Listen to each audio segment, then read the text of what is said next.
Everybody, how's it going? Howdy.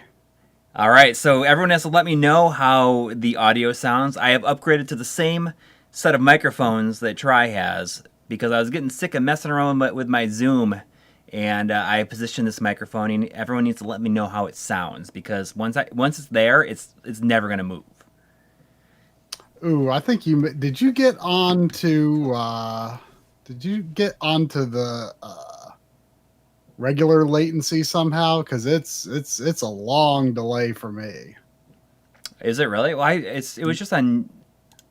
It might. It got switched back by mistake at some point because when I started streaming last week, I saw that it was selected by default. Okay. Well, I can't do anything about it now. It's too late. But we'll have to keep it in mind for next week, I think. That'll be fine. All right, so it I sounds don't know good. how that I don't sound happened. like I'm inside of a box or anything like that. You kind of do to me, but But you're hearing my the webcam mic. okay. Well, I mean, then that's just how it's going to be. that explains why you sound like you're in a box. All right. Well, haven't you sent me your stream mic while I was the guest before? Yes, but I've streamlined stuff and just like everything. I started to realize that I have things like overdone at this point, and I've started to optimize and like remove certain aspects, and I got these microphones so that I can just use this microphone here and just like leave it, and I never have to change anything. And it came with two of them, so I put the other one like down at the shooting desk for like when I do the magazine read-throughs and stuff. Yeah, it might sound a little bit bassier. I'm His is blurry, closer. and the reason for that, see, this should This be is a product less placement. blurry. Yeah, look at our product placement here. Actually, my webcam is it not set for? Let me see if it's. Let me see if I can set for a higher resolution, because I was kind of scrambling last minute too and fiddling with things.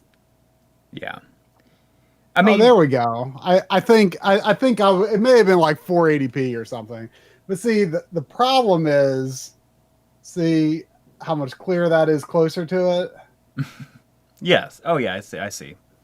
It's just where I sit is like just out of the focal range from how far away the camera is from me. Yeah. I'm sure it's going to come up a lot, so I'll just address this right now. That last week's live stream did get flagged by Warner Media, the Warner Media Group, WMG, and it's because of the Stone Temple Pilots VHS that I showed in the tiny little box in the corner. Just like not even the entire screen. There was no audio or anything. So I had to go in and use YouTube's tools to remove that. And at first it was like, oh, it's only 30 seconds. So it takes a day. Since it's so long, it takes a day for it to reprocess. And then it was still blocked when it came back. And it's like, oh, actually got to remove 4 more minutes. So that's processing right now. So it'll be back. So did you not just remove? I mean, you should have just removed the entire section and just been done with it. Yeah, well, I removed the portion that it told me to. So what I did with this new part is I removed a minute before the time code it gave me and a minute after the time code it gave me. So hopefully that'll take care of it. Yeah, the capture was too good. It was probably clearer than any master copy they had, thanks to the Retrode 5X. Yeah, but it is what it is. I can't do anything about it. So it's like that'll be back online probably tomorrow. Be totally safe with no audio. Yeah, but it's just for some reason I have no idea. Like it almost feels like they had to manually do it. So I don't know. Whatever. So it's going. It's going. It'll be back. Anyways, I'm gonna get crushed by the final R-Type. I just think it's funny. It's called R-Type Final 2.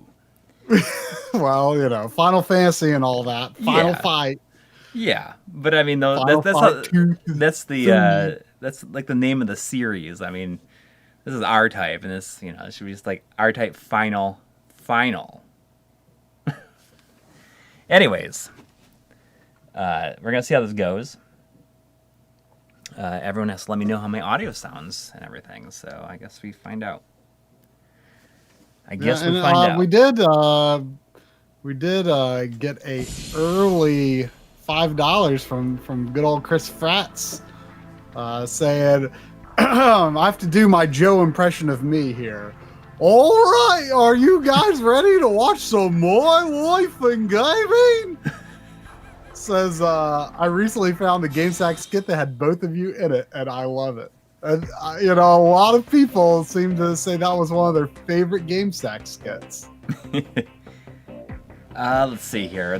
I guess there's a lot of ships. I wonder if all the ships are in the game already, and you just unlock them. I can't remember which one I used in R-Type Delta, which is the last one that I finished. I feel like I gotta go for the old R9 though.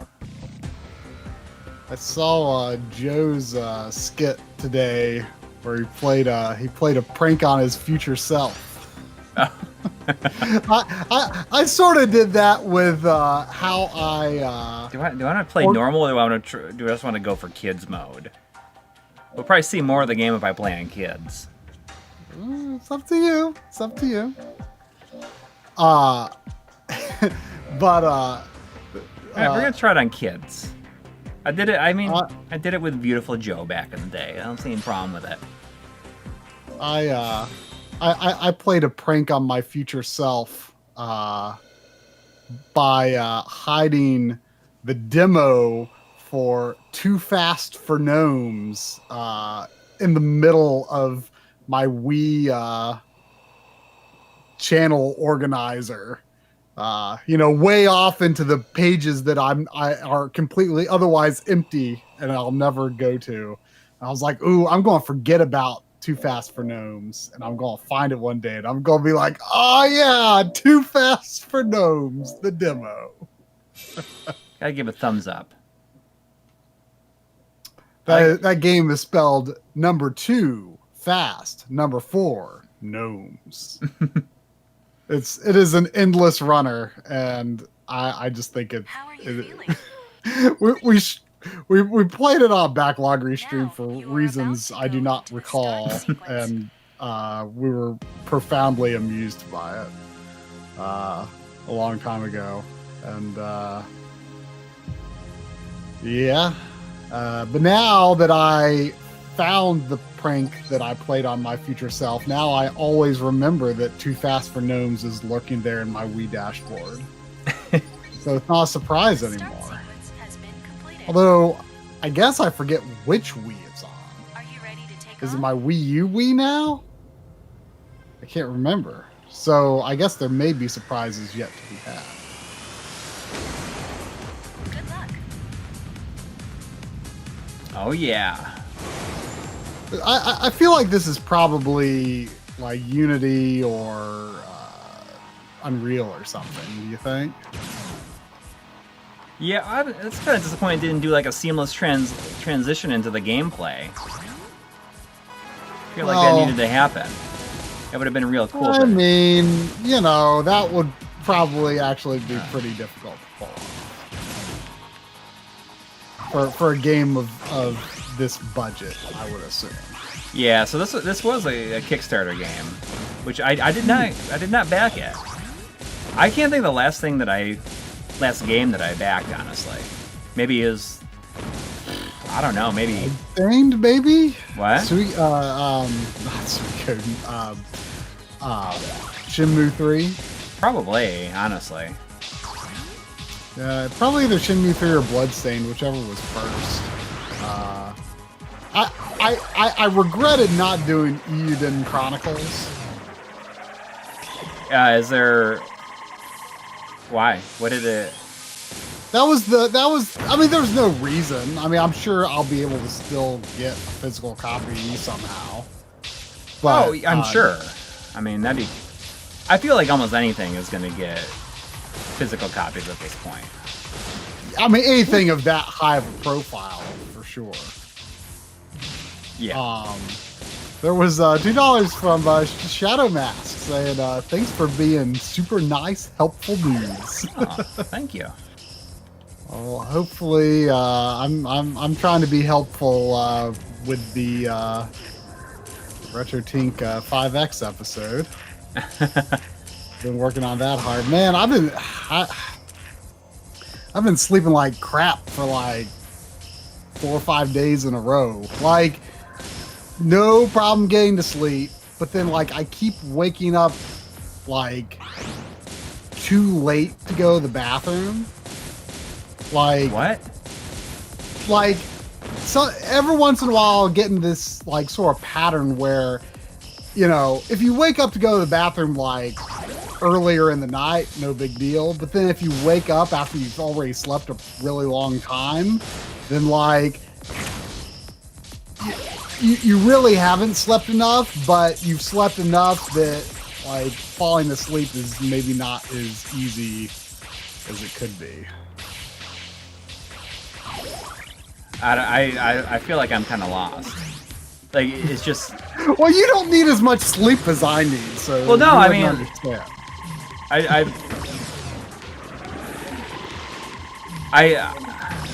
I don't know. I guess I barely get up to like go to the bathroom, anyways.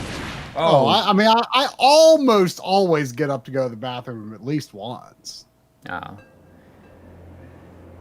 Well. Yeah, I mean, at first I thought it was because I was just overworking on the RetroTink episode, but I don't think that was it necessarily. But hopefully, I'll sleep better tonight.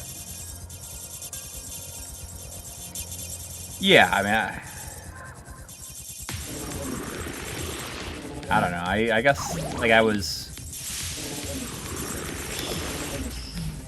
didn't get as much footage for you as I thought I would yet, but there will be more where the stuff I've already sent you is coming from. I have to travel for work for a couple days at the end of this week again, but jeez. I see. Bagger Schmidt is saying, "Oh, I see. Try got the KPH 30Is. Were you the one that sent them?" I feel really bad asking that, but I completely am blanking on who it was that said they were going to send them, or were you just aware of that conversation?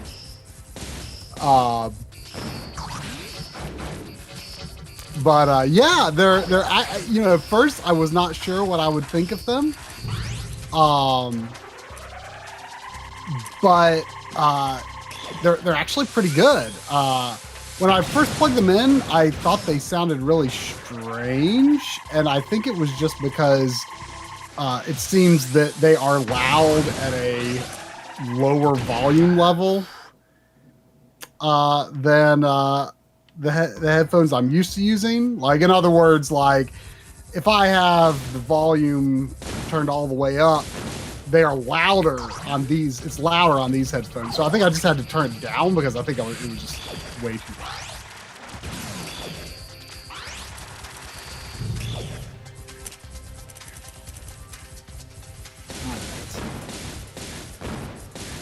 How many levels I wonder are supposed to be in this? Oh, there's a pad mod for these? You mean like an ear covering mod? That'd be pretty neat. But I mean, these pads, even though they're like the style that just like sit on your ears instead of cover your ears, it's actually really comfortable. And, you know, I'm not sure if it's always going to be the headphones I use for streams, but I think they're going to be really great as like a gaming headset. Not that I like use a lot of chat while gaming, but like when I was playing Dragon Quest X and was talking to a friend on Discord, I was using these cheap Logitech? I forget what they are. the Micon actually sounds really good, but they're not that comfortable to wear for a long period of time. These are actually very comfortable. There was $5 from Aaron Welsh saying over under on the number of likes Tri says this stream. It is impossible to gauge. That's what if somebody wants to spend their Sunday evening sitting there and hitting like a counter every time, I mean that's how you want to spend your Sunday. Well, I mean, you're already too late now. I mean, you have to watch the archive, so to get an exact count. And that was. It took me a second to remember. I'm thinking. Impossible to gauge. I'm like, what is that? What is that coming from? That I'm thinking of. That's what it says if you try to examine a boss. Or a notorious monster in Final Fantasy XI. It says their strength is impossible to gauge. Because normally, if it's just a regular enemy, like it gives you a rough idea of how they relate to you in levels. Like they'll say, seems like easy prey, it seems like an even match, or seems pretty tough. Ooh, $2 from Aaron Welsh again. Challenge accepted, Coury. See, I'm being conscious of it now, so I'm all like, oops, I just did. So I'm all like, I'm trying not to say like. I mean, well, you've gotten further in this than I got in the demo. Well, I'm playing on kids. Yeah. Do you feel like you regret it? No. I mean, it seems like a kind of game that would have a lot of replay value. Wasn't it, or was it a Darius game that you didn't like on Super Nintendo? Was it R-Type or Darius? I mean, I don't know. I mean, there's I thought Darius Twin I like the music in Darius Twin. It's not that great of a game. That's a Super Nintendo Darius game. Darius, or however you want to say it. I'm just saying it however I want at this point.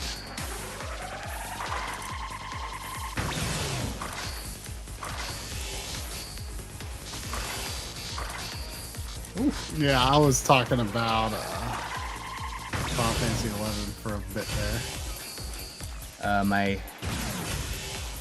My dose is full. I wonder if I should use it.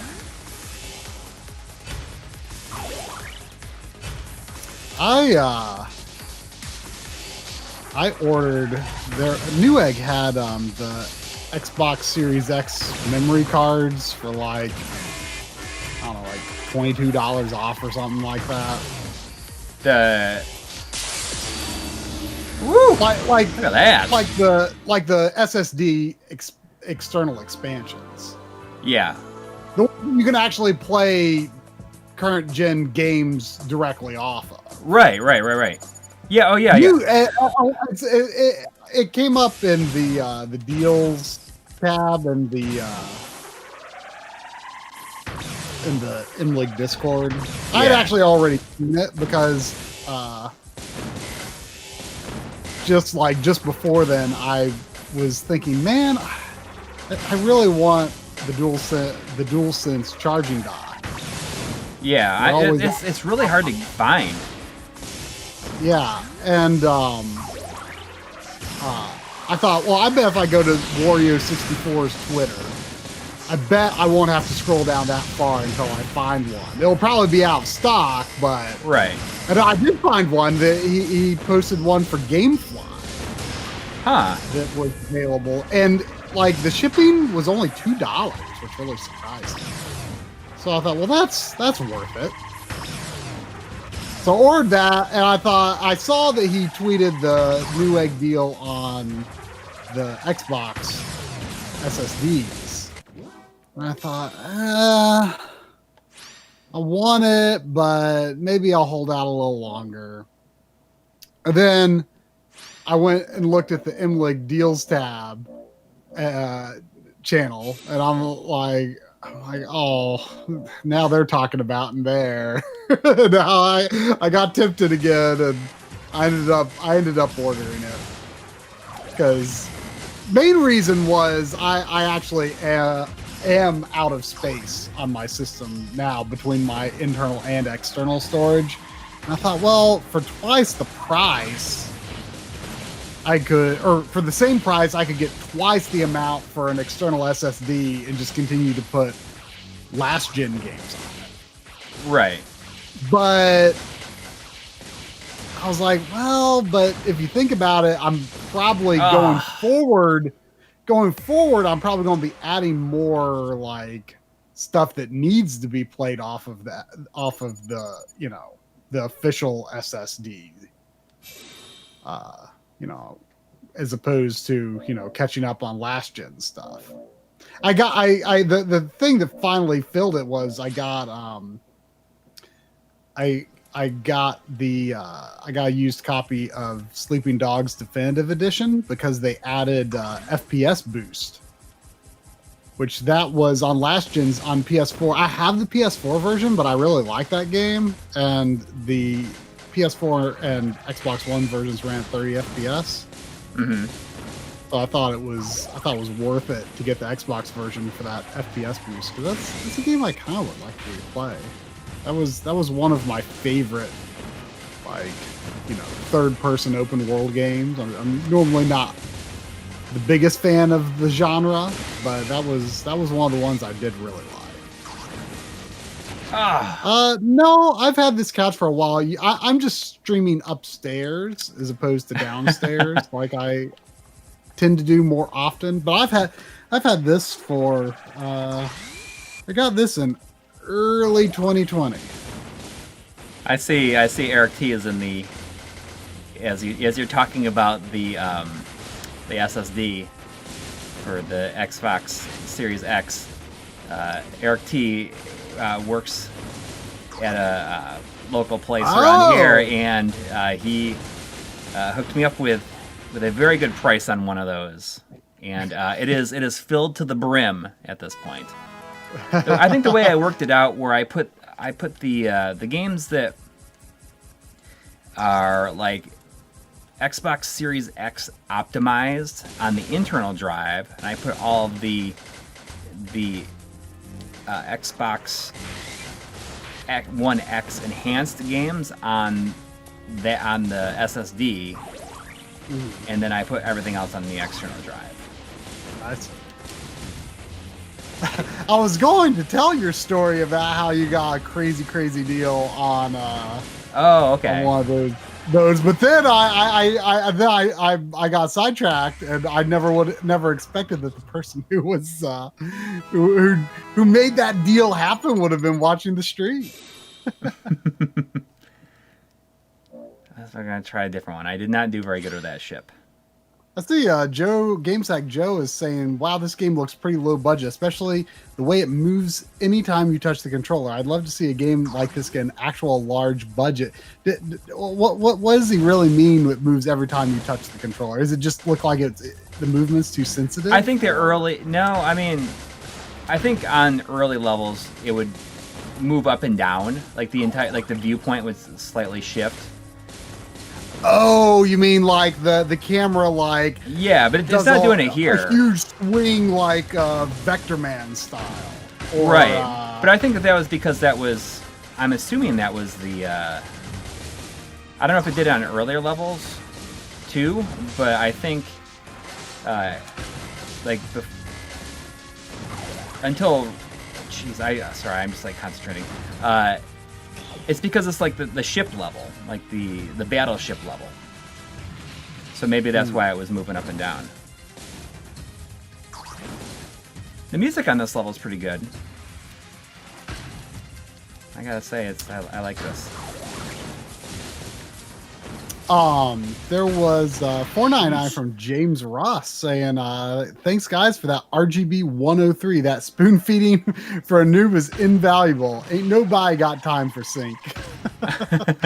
Man, that's such an old video. Hopefully the info in it. I feel like this thing looks like something out of and it stands up. You know what's kind of interesting about that was, you know, I kind of discovered this sort of later, but like a lot of the terminology that has kind of become sort of standardized for some of those terms, like JP21 and stuff. Like when I interviewed Rachel Selesky, she was like, as far as I know, I think I made up JP21 because no one knew what to call it. Like there was just like 21 pin RGB connector from Japan, you know? Right.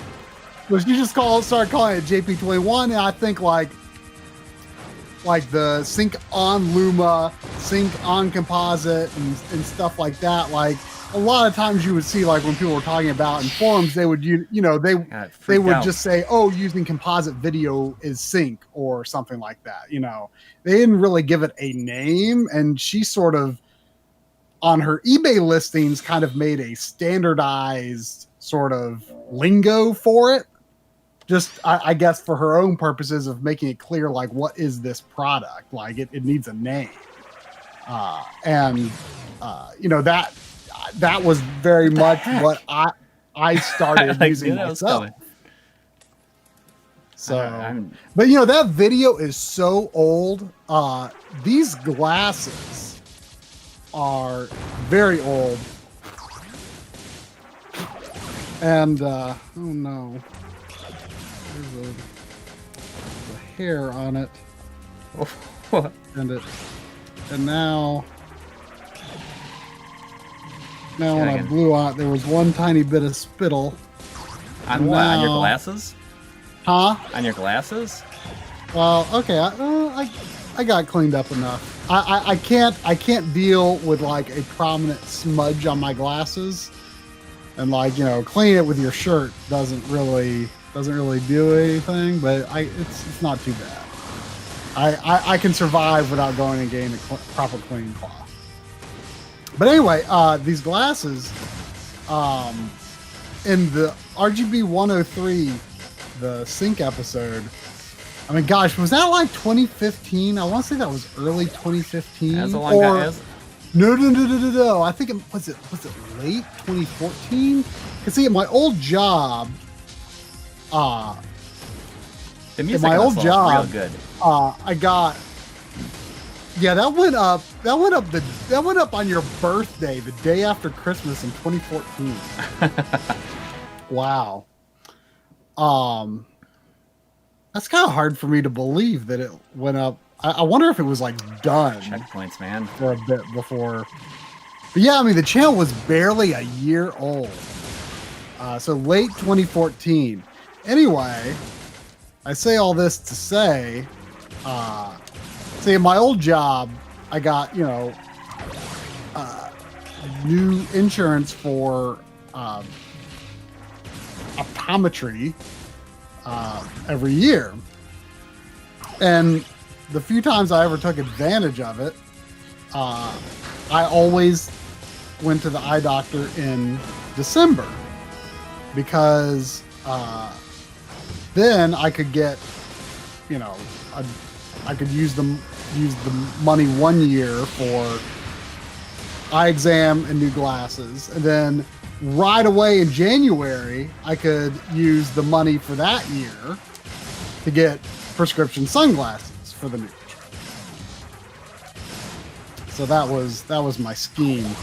But anyway, I went to the eye doctor, and you could.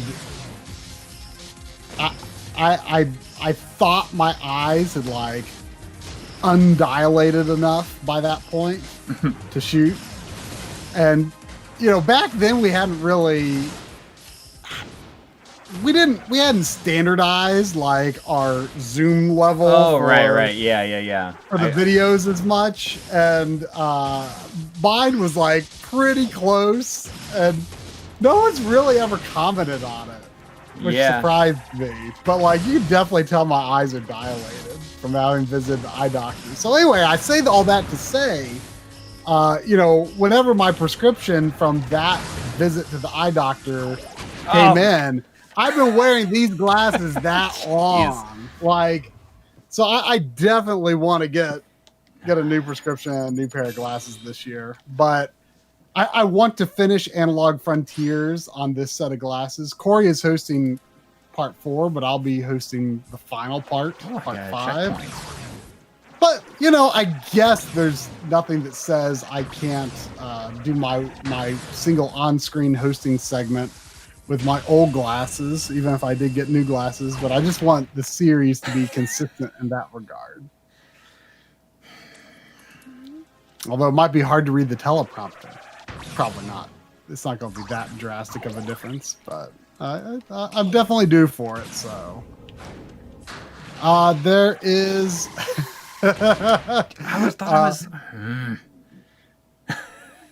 There's $5 from Depend Undergarments. Oh, with I wonder if Depend Undergarments is related to Steven the Cicada. they know each Saying, other. hi, Try. Marc from Depend here. We are sending you a care package. Don't let urinary incontinence get you down. We've got you covered. So you're saying with your product, then I don't need to get up in the middle of the night anymore. Just let it go. I see Brady saying, how's your Resident Evil? I refuse to say Village. It's Resident Evil 8. You can add the subtitle Village, but you cannot. I will never call it just Resident Evil Village. It's Resident Evil 8 or Resident Evil 8 just because Village. you think it sounds stupid. It sounds really stupid, and like Resident Evil 7 had like the Biohazard subtitle, which was kind of interesting, I guess, especially considering the Japanese version had the Resident Evil subtitle.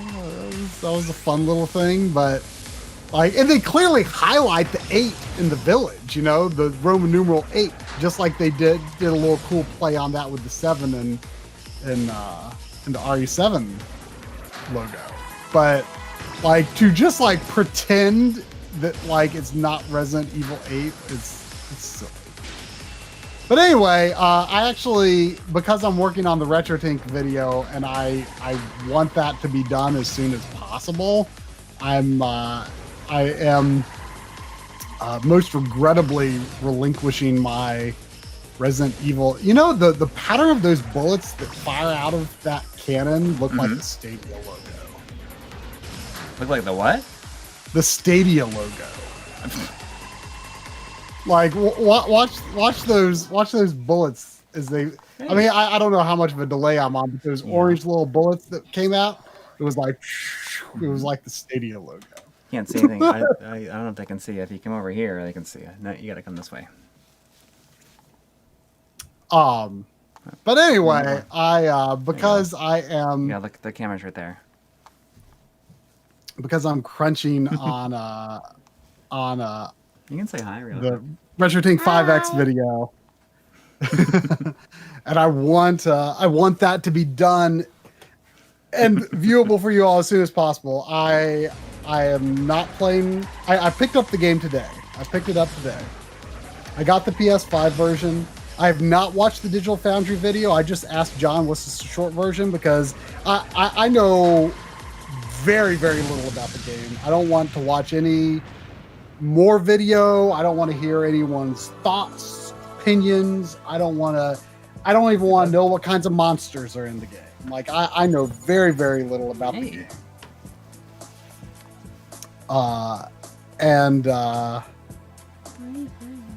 And so I'm going to try to stay pretty in the dark on it. So I'm hoping that the video will be done like Thursday, Friday-ish, maybe. The spaceship. So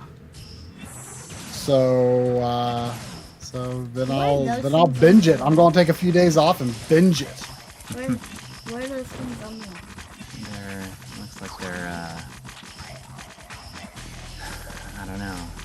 Why Alien insides. There was a $4.99 from Paul Sutton with thank perhaps a too late pro tip here. Okay. Dodge the lasers. Right now.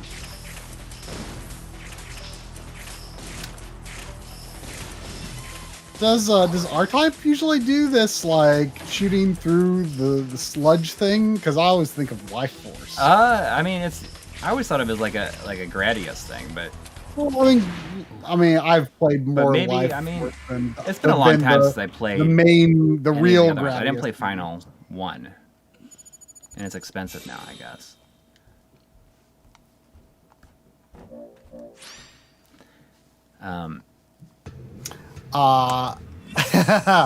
There was $2 from Demo Kirby saying, "Is tonight the night for Gamera 2000?" Well, we'll see what happens. I mean, it is on my X station, so Oh yeah. Did you add it specifically for it? no, not for Or was tonight. it already there? I had downloaded it based on what Demo Kirby had said. So and it's just I did it a while ago, I think. Hitter Clark says, "Wow, apparently I missed quite a conversation earlier. If we were hearing from the pins, well, I was talking about waking up to go to the bathroom in the middle of the night. When it's not really the middle of the night, but it's pretty close to morning, and you've already slept long enough for like it's not enough, but it's enough to make it hard to fall back asleep." Jeez, And I'm getting crushed here. I've been in that pattern for a few days now, so I do not feel my very freshest. I've been getting like I don't know 5 or so hours ever of sleep feel these past several days, which is Less than is- fresh. That's the I don't know. That was like a commercial back in the day, but there's a reference to that in Popful Mail. You ever feel less than fresh? I don't remember what commercial it was for though. There was $5 from Ethereal Warrior. Thank you. Saying, look everyone, no dev is going to put a huge budget on a shmup. There's no return on investment. Really, R-Tape Final 2 is the best we're going to get. And you know, I think that's fair. I mean, Yeah.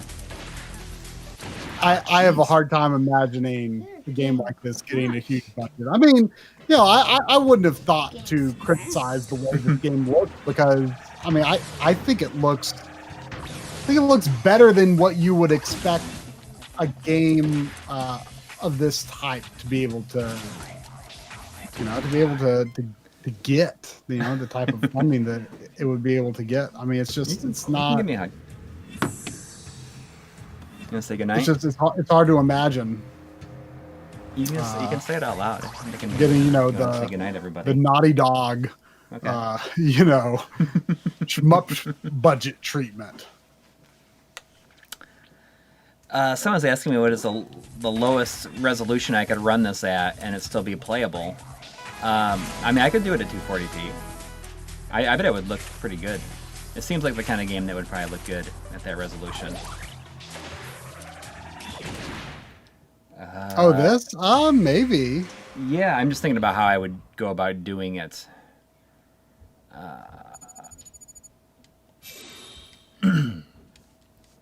When I get a full game over and I start over, then I'll set it up, and I'll do it for the heck of it.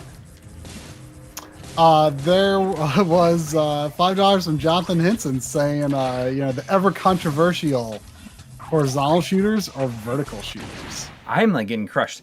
It's weird because I used to always favor horizontal, but now you don't get very many horizontal shooters these days.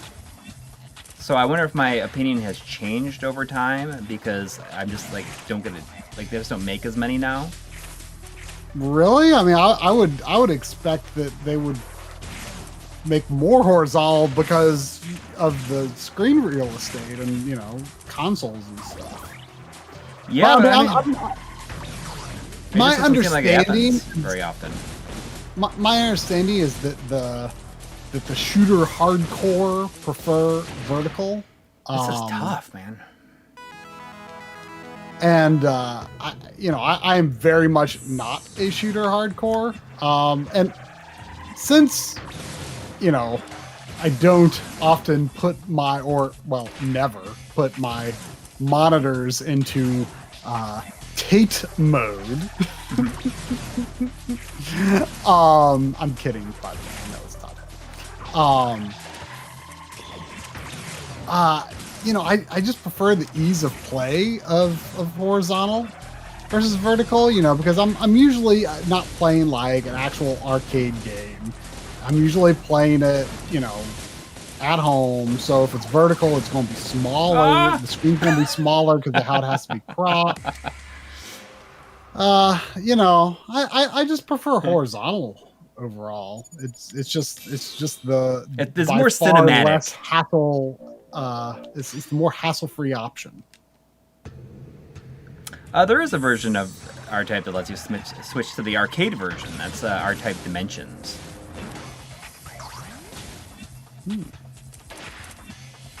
There was $5 from EB Chill 2. Thank you. Thank you. Saying, waiting for my 5X Retro Tank with one of the first games I wanted to play being Baldur's Gate.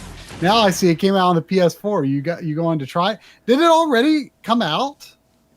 I haven't seen. I saw some information about, but I didn't even see any screenshots or Of video. what?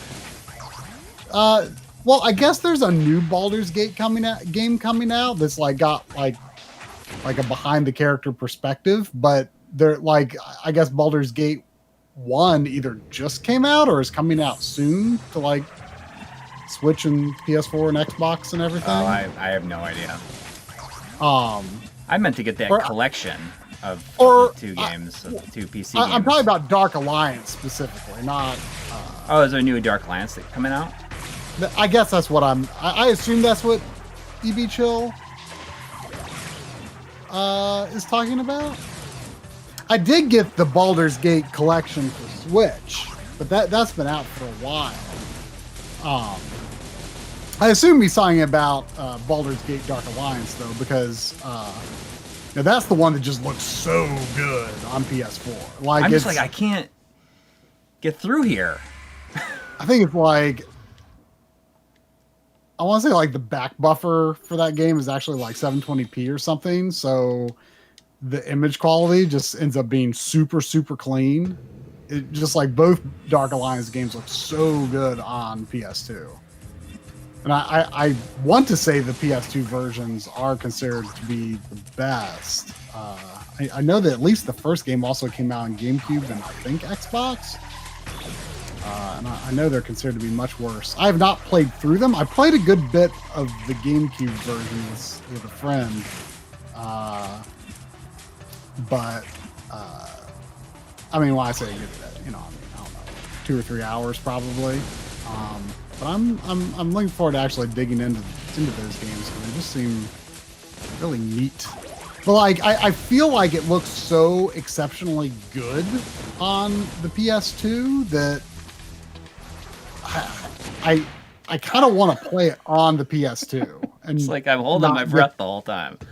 Not get the HD version because it just is so clean for a PS2 game. It feels more remarkable being on that hardware, I guess, than it would probably look in a new HD version. But I'm curious to see what it looks like, but I just don't know about it. But the new game, I'm definitely curious about it, although I'm concerned it's just going to be your typical modern multiplayer game.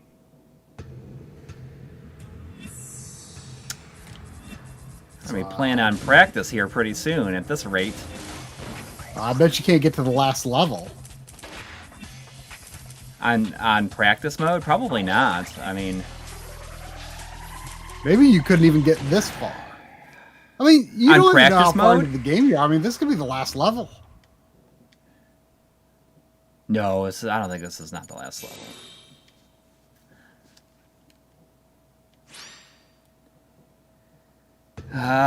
I mean, yeah, speed up is okay. Well, I've never been the kind of person that just like goes maximum speed for everything. Oh yeah. I mean, some people. One or two speed ups is about all I can handle. Yeah. In a game like this. There was $2 from Land of Obscusion. Thank you. Say it. Beat this, and you can rename it R-Type Final. Until R-Type Final. I mean, do you ever do that with like video renders? Like, oh yeah, you render the final, and then you have to render like final, and then final for real this time. I mean, I've done it. I've gotten caught in situations like that enough times that I never call anything final until like it's out the door, essentially. And even then, it doesn't always happen. But I mean, if you call something final like before it's like gone to air, then you're asking for it. There was $5 from Steve. Thank you. Saying thanks for the videos, guys. Anything. Have y'all ever thought about doing a video on cable management? The cords behind my TV are an abomination. You know, people often ask us about cable management, and you know, I have come to the conclusion in the past couple of years that you can overmanage your cables. Because, you know, you can do all you can to, you know, make them run exactly nice and neat and, you know, tie them all up with the Velcro zip ties and stuff. But then inevitably you're going to have to change something. You're going to wish you could pull a cable out of your setup and use it somewhere else, or you're going to add a cable to your setup, or you're going to change everything. And when you've got everything so nice and neat and bundled together, it really limits your ability to be more flexible when you need to be. Well, and I realize, like, you know, our circumstances are maybe different from the average person's, where we're often, you know, testing different things and trying different signals and different console revisions and different scalar units and blah, blah, blah. Yeah. But still, most people are inevitably going to be changing something. Like, you probably think, oh, this is going to be permanent, this is going to be forever. And then, like, it's probably not really. So my kind of philosophy with cable management is don't do a terrible job, but don't lock it down so much that you're going to hate it, and just hide it the best you can. Like, for example, I showed in our very old, like, what, 5 or 6 year old tour video, which we're planning to finally later this year. Each of us is going to do individual update videos. One will be Coury's video, one will be my video. They'll probably release it in different months even. Yeah, I mean, my cable situation, like, behind all my stuff is like, it's a mess because I've just redone things in different ways and figured out like different ideas. And I mean, that's one of the reasons why I've decided that, like, I just need to simplify things. Do people want me to try to downscale this using the Retrode 5X? I can do it. I'll just take a minute for me to figure out how to do it. Oh, but I mean, unless you're using a camera, it's I'm gonna blurry. I'm gonna use a camera. I'll do what I did last time. Okay, because I was gonna say, like, if you just do Retrode 5X direct to the capture card or direct to a TV, right. Oh yeah. I mean, in 240p, it might work, but it's super blurry. But if you do it onto a CRT, right? Yeah, why not try? Okay, keep an eye on the chat, and I'll be right back. Yep.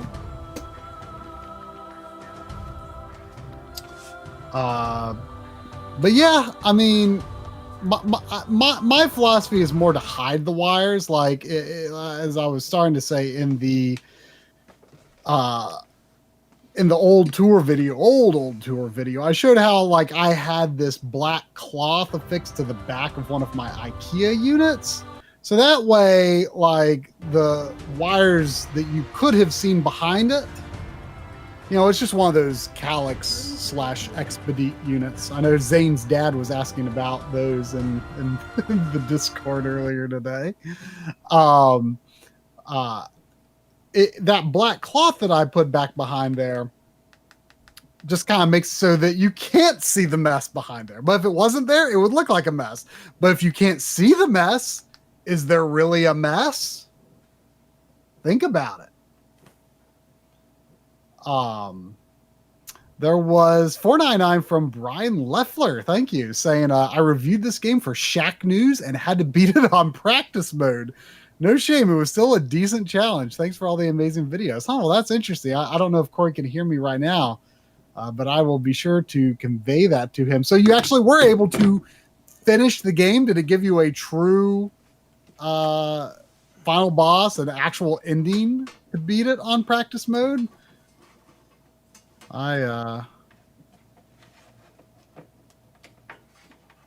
find that sometimes does not happen. While Coury is saying that up, let me grab a link to let's see. Here we go.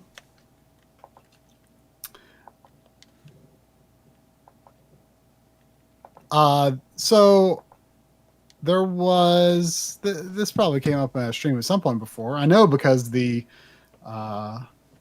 Joe, the guy that runs this YouTube channel called Beyond Ghibli, was in the chat one week, maybe a month ago or something, and he was working on a Earthbound / Mother series retrospective, and he was curious if he suspected we might have some of the items relevant to the video, and he suspected correctly. Although I don't have like a crazy collection of stuff. Like I don't have the big Earthbound box or the guide or anything like that. But I had coincidentally just ordered a Japanese copy, or there is only a Japanese copy, but a non-repro of Mother 3. He just asked me, hey, you guys shoot good B-roll. Would you be willing to do a collaboration on this? And I said, sure. So yeah, this video I'm going to link in the chat here momentarily. Y'all should save that for watching after the stream. It turned out very, very well. It was really fun to see some of the surprising ways the B-roll was used, especially early on in the video. Tons of it in the setup.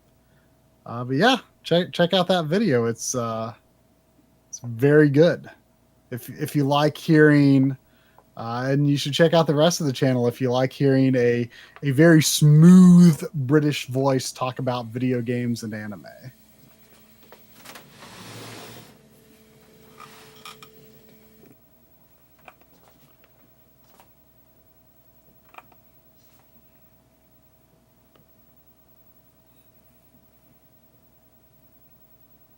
And I'm pretty sure it was completely intentional that he released it on Mother's Day.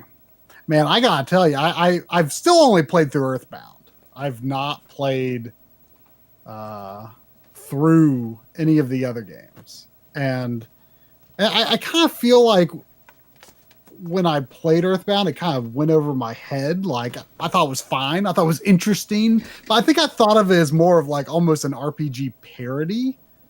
And I kind of don't know if that's really how it's supposed to be thought of, especially given the, extremely strong emotional response that people have for the series.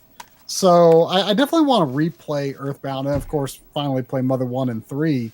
And I got to say, when I was recording footage of my newly acquired Mother 3, for that, like the music in like the opening area, like the first area that you can walk around in, is just like so good. Like I really wanted to play it right away. Oh, hang on.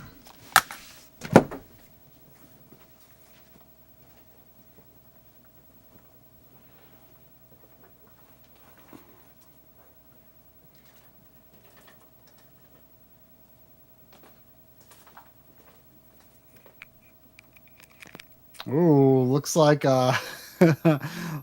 Henry Clark is working on completing a Nintendo Power Guide collection.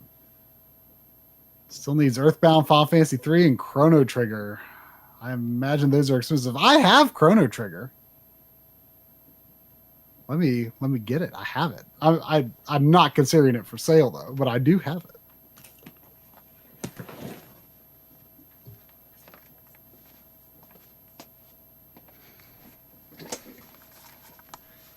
I'm just trying to see if there's a way that I can get game audio. I don't know why there's not any game audio. I feel like it should work.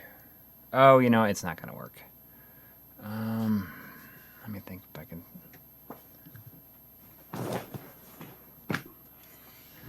I mean, I'm sure I got this. I mean, it was, you know, obviously the game had been out for several years. I couldn't tell you how I got it. I probably bought it at a bookstore, but I mean, the game came out in what, 95? And All right. you know, I didn't play it until probably 99. 98, 99. And Yeah, I guess I'll just I do beat this. the game. It was always my rule back then. Like I beat the game and then I would go get the guide and get the secrets on a second run. I have no I'm back right in recollection of time. What did I miss? how I got this, but like I say, it could not have been expensive. It could not have been expensive.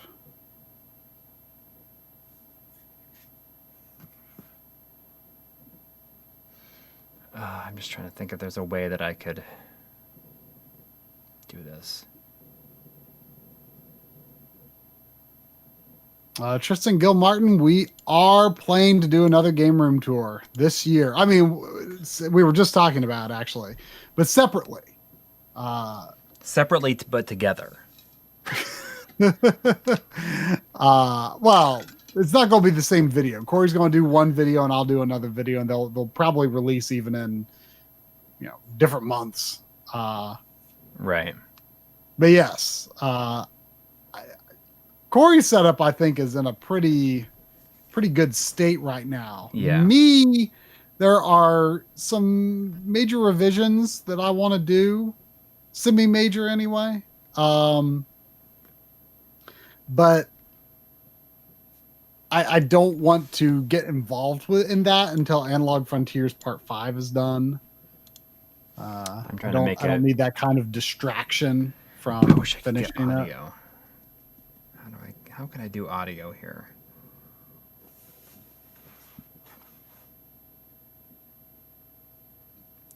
Well, let's see. This should technically work. I'm gonna have to turn this on, and then it's gonna go away for a second, and then it'll come back.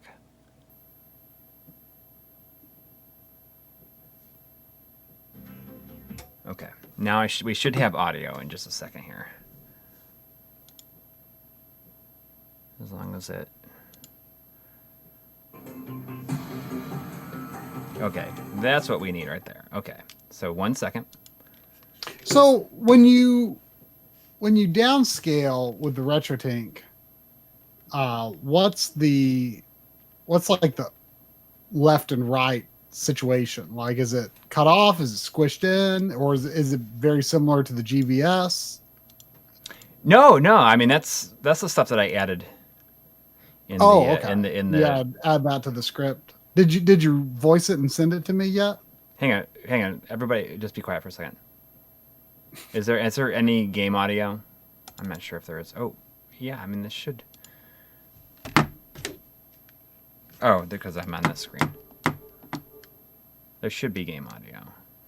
I mean, I hear game audio on Discord. All right. I guess we'll find out, huh? Oh yeah, because see, you can down, even though you're playing a PS4 game, so it's not that No. cool. Okay. But you are doing it from a. Are you on PS? PS4. you I'm are. on a Pro. PS4 Pro. Yeah. Oh, okay. Okay. So check it out. Probably the coolest thing about it that is not like on the GBS is like since it does 720p, you can change the sampling from 4:3 to 16:9. So you can squish it, or you can just like have it be the correct aspect ratio and just just puts the sides way off into the overscan. That would actually be great for like collections with a border or something like that. Right. Well, I mean, or something like Curse Castilla that is actually a 4:3 modern game. Yeah. I mean, exactly. So certain games like Mega Man 9 and 10 on the Legacy Collection, right? You got to make it 16:9, and you got to switch your sampling mode to 16:9, so it squishes it so that it fits. Mega Man 9 and that collection is not properly scaled though. It does not perfectly downscale. But the other cool thing is that you can, if something is like slightly off, you can move the image up or down slightly. Oh. So you can, if it's like certain text is not showing up well, you see, where do you have those controls? it's just up. You just hit up and down on the remote. Oh. But you can kind of see where you can slightly alter it so that it might line up a little bit better. Like right there, like that looks. I mean, I guess from here I can't really see it perfectly. But all right. The game audio by should the way, be there. I read this while you were saying things up, but there was 499 from Brian Leffler who said he reviewed the game for Shack News and had to be it on practice mode. So no shame. And it was still a decent challenge. So that is good. That's good to know. So try it. Okay, so now you guys should be hearing game audio. I can't hear it, but that's okay. I'll just turn up the TV a little bit. All right. That's just what I'm going to complete the experience. You know what I mean? Yeah. All right. Should I play it? Let me go back to. Are you looking at on CRT or are you still looking at on? I'm looking at it. Screen. Yeah, but I can play it in 720p at my 20L5 if I wanted to. Oh yeah. And it looks really good like that. Does this game support 4K? I don't know. I don't think it's enhanced at all. I can look though. I can look at the. Speaking of 4K, here let me grab this actually.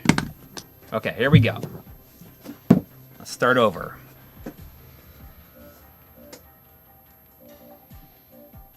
Switch. Okay.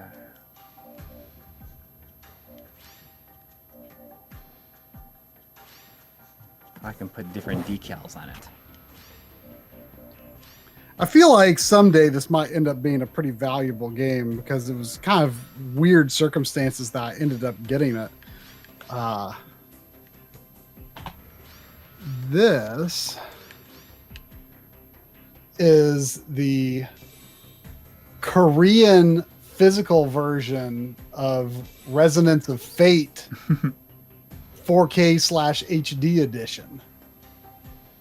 And I'm pretty sure it's the only, other than that weird Space Harrier 2 you gave me, I think it's like the only Korean version game I have. So it's interesting seeing I'm sure you can't really see them on the stream, but it's interesting having the Korean fonts on the game because I'm used to importing either a general Asian release, which would just have like kanji on it, or a Japanese version.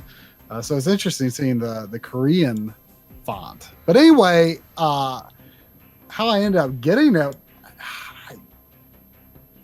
I was looking at something on Play Asia one day. I can't remember. I don't know what. Or why? I'm sure it was some physical game from Japan. Like whatever. But anyway, I just happened to randomly see that they had people are saying they could hear the PVM. Like the PVM, like I don't understand how they could hear the PVM. Like through my microphone? I mean, it must be the mic on the camera.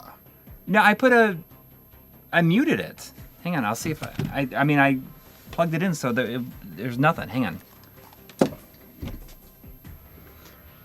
But anyway, I just randomly saw that they had that, and it was like, oh, Asian release, more stock expected,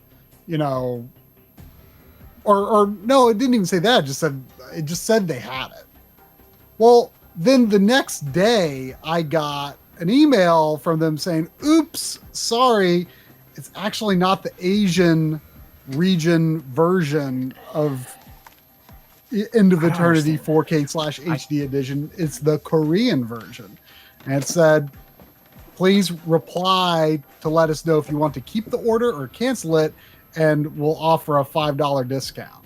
So I said, well, yeah, because it still has English. If I turn off my microphone, let me know if it goes away. Because if you're hearing it through this microphone, the TV is literally 30 feet away. I don't know how it's picking up that. Hang on, I'm gonna turn off my microphone. Let me know if it goes away. People seem to not be annoyed by it.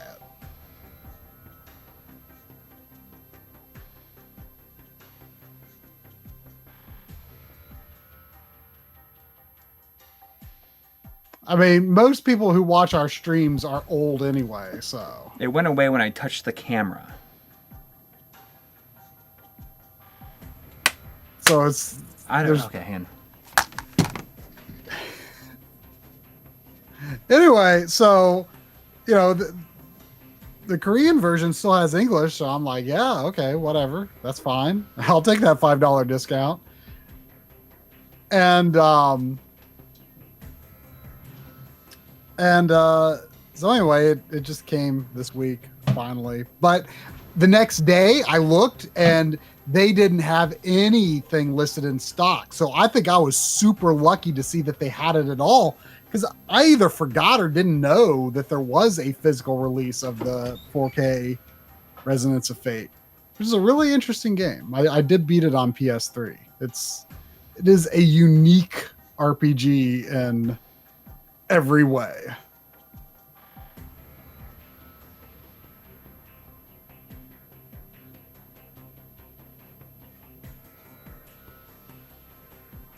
Some people think it sounds like CRT noise. Some people think it sounds like a grounding issue. If it goes away when you touch something, that does seem suspect.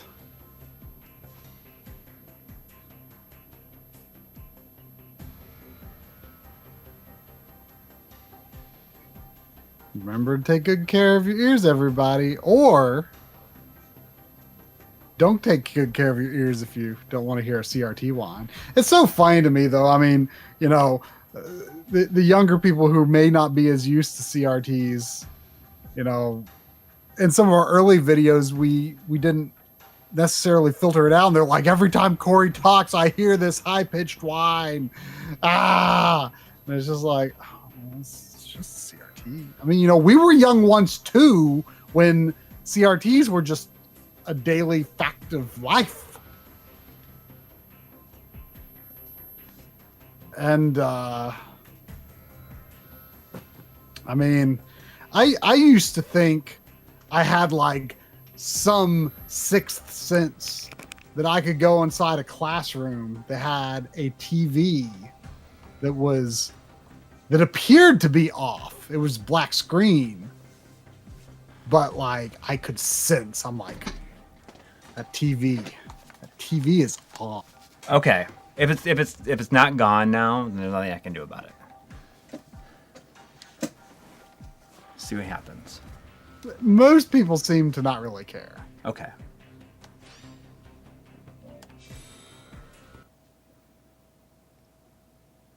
Okay, it's gone. It stopped. It's gone. Okay. I wish there was just a way to turn off the built-in microphone on the camera from sending over HDMI. And even there, I like plugged in a 3.5 millimeter audio cable, really, really short. Mm-hmm. And I guess that just like having that exposed connector right there, it was like, Oh. Well, just plug in like your little shotgun that goes on the top and leave it off. that's what I did. That's what I did now. Yes. While you were away fixing that, I was talking about how we, how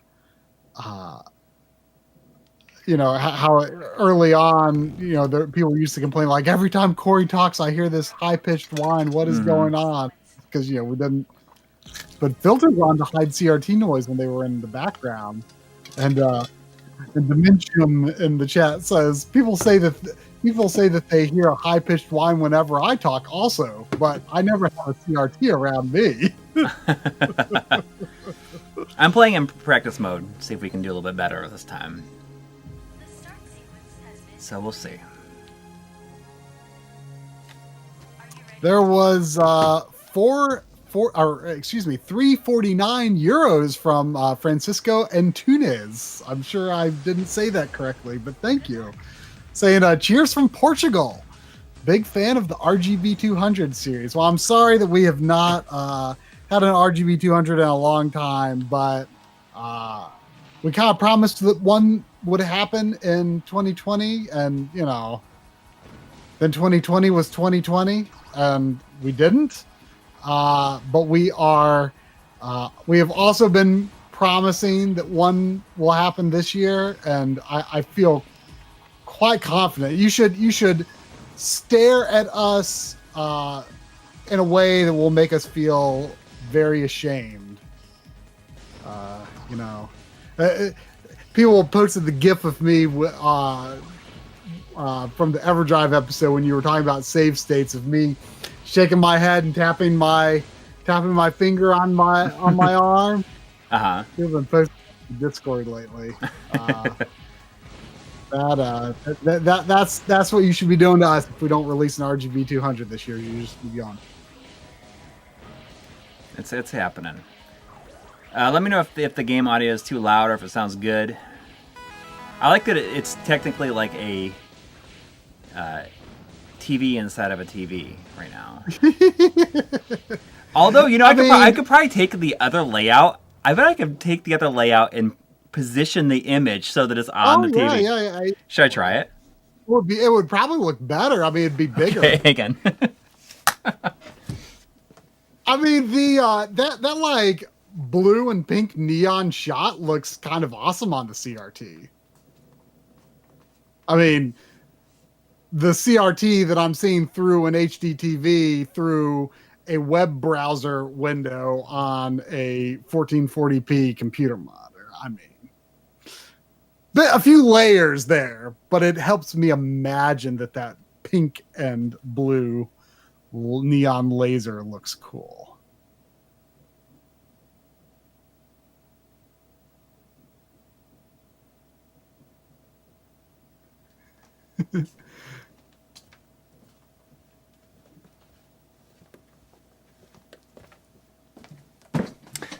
All right, it's not going to be perfect, but, I'm going to...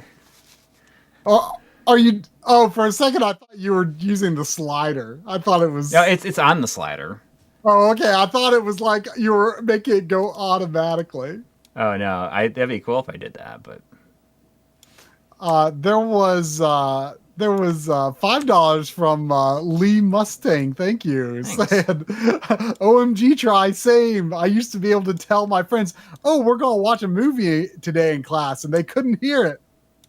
Like, I bet they could, but like nerds like us just All right. How's that? understood that sound was coming from a TV, and normal people probably just like were like, okay, whatever. I don't care. There you go. There you go. Does it look pretty authentic? Wait till I start playing. You gotta let me know if it like looks authentic at all. Missing lines in some of the font, but I mean that's to be expected. At least I'm still looking at the pause. Yeah, but once it starts playing, like, yeah, see, this is cool. Land of Obscusion is saying, now this is cool. Like, it's kind of fun, right? Yeah. Only on the My Life in Gaming stream would you get something as ridiculous and like not worth it as this, but it's still fun. It's kind of fun. You are the first person. Am I the first person to do this with this game on YouTube? We're making history right now. I don't know if anyone else will ever do this. The key about the moray is just to like focus just beyond the screen.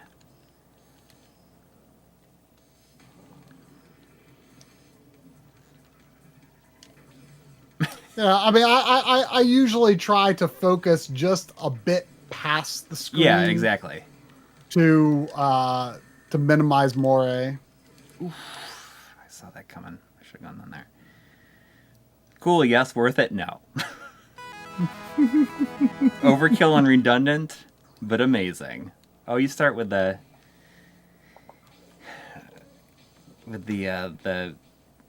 force, I guess. Okay, so here's what I'm doing. To do it with the Retrode, you need to have two HDMI to component transcoders. The system, like the way I have it going is, so the system goes into my receiver, and the receiver has two outputs, right? It has a zone 2 and a TV screen, which also like goes to 2. So I have my camera back there is running into the receiver, into another input on the receiver. So I'm using the output 1 is going to it's going to a splitter, which one goes to my HDTV, but one of the outputs on that splitter goes to the first HDMI to component transcoder. And the component out of that goes into my G-Comp. And one output goes to my PVM. So I could play in 720p on my PVM if I wanted to, on my 20L5. And the other one goes into the Retrode. And then the Retrode is set to 240p downscale. And the HDMI output of the Retrode is going into another HDMI to component transcoder. And that goes into an Extron, which is sending to that PVM back there on the set. So many steps. So many steps, but honestly, I have it so streamlined that it's just like really easy to do. Now, I mean, if we don't end up playing R-Type all night, you can always try playing other games like this if people wanted me to. There was 2 reals from Marcello Paulino. Oh, thank you. Thank you. Saying hi from Brazil, a Forna Bolsonaro. Sorry that I do not understand Portuguese. I remember when I worked at the library in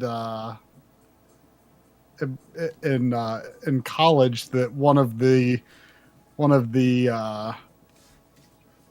people that I often shared a shift with was studying Portuguese while we were working, which was something that he was doing completely on his own because we did not have Portuguese offered at our college. So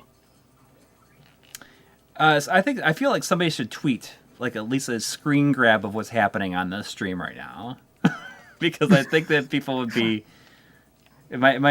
people might be interested. I mean, I don't know if it's like really all that clear just from a screen. Like I don't. Most people, I don't know if they would really make the if somebody connection. tweets it, just like kind of tell them what's going on. Just like mention. Oh, there was $2 from Jonathan Henson saying this is worth another donation. It's pretty dramatic. The way that this is going. And there was also $5 from Rad Ranger. Thank you, saying always like some old school CRT gaming. Oh yeah. CRT gaming on games that were not designed to be played Yeah. this way. Why I mean, not? as you like to say, it's a pointless exercise, but fun. Anyways, Yeah. I mean, well, you know, I think some people misunderstood the importance of the 240p aspect of it when you did that video. mm-hmm. Because some people are like, oh, well, you could play on a VGA monitor and it'd be much higher resolution. And it's like, well, But that's not the point. yes, and that would definitely be more appropriate for most games that you could do this way, for sure.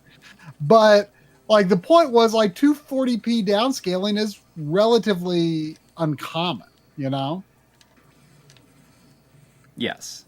Yeah, exactly. I mean, and it's just kind of fun to see these games presented in, a resolution that so many amazing games are in.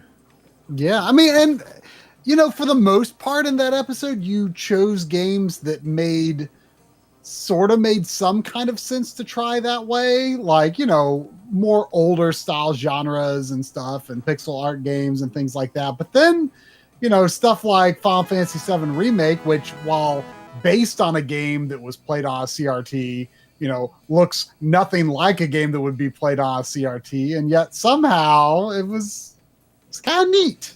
Yeah, exactly. I mean, I'll play this for a little while longer, and I can try out other stuff if people want me to, just for fun. It's always fun to do it. Because, I mean, we experimented a little bit with it a couple of weeks ago, but now we can do it with 720p stuff, so that opens up a lot more possibilities, I jokingly recorded Balan Wonderworld for the episode. Yeah. Why not?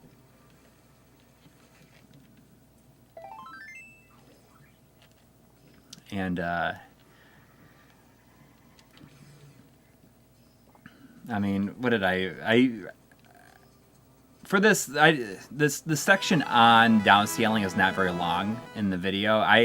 It was really, really short, and I added a bunch more to it today because I think that the aspect ratio aspect is is worth elaborating on a little bit, because I mean that makes things a bit more true to how they should look. But I made a point to just kind of show like some different stuff that people said, I can't believe you didn't show this in the video on it. Certain things like Street Fighter V looked really good like that, and like Mega Man 9, which, like I said, is not properly scaled, so it is uneven slightly. You can get it close, but it's it's very obvious in the health meter and some of the text. There was $5 from Brent McLean.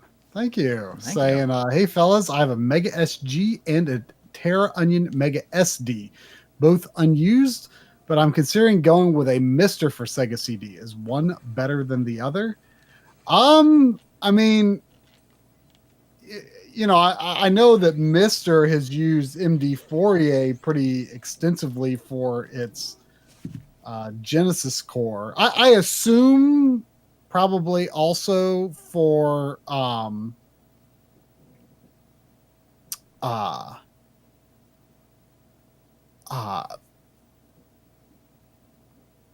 probably also for the Sega CD core, but Sega CD is a separate core in Mister for whatever reason.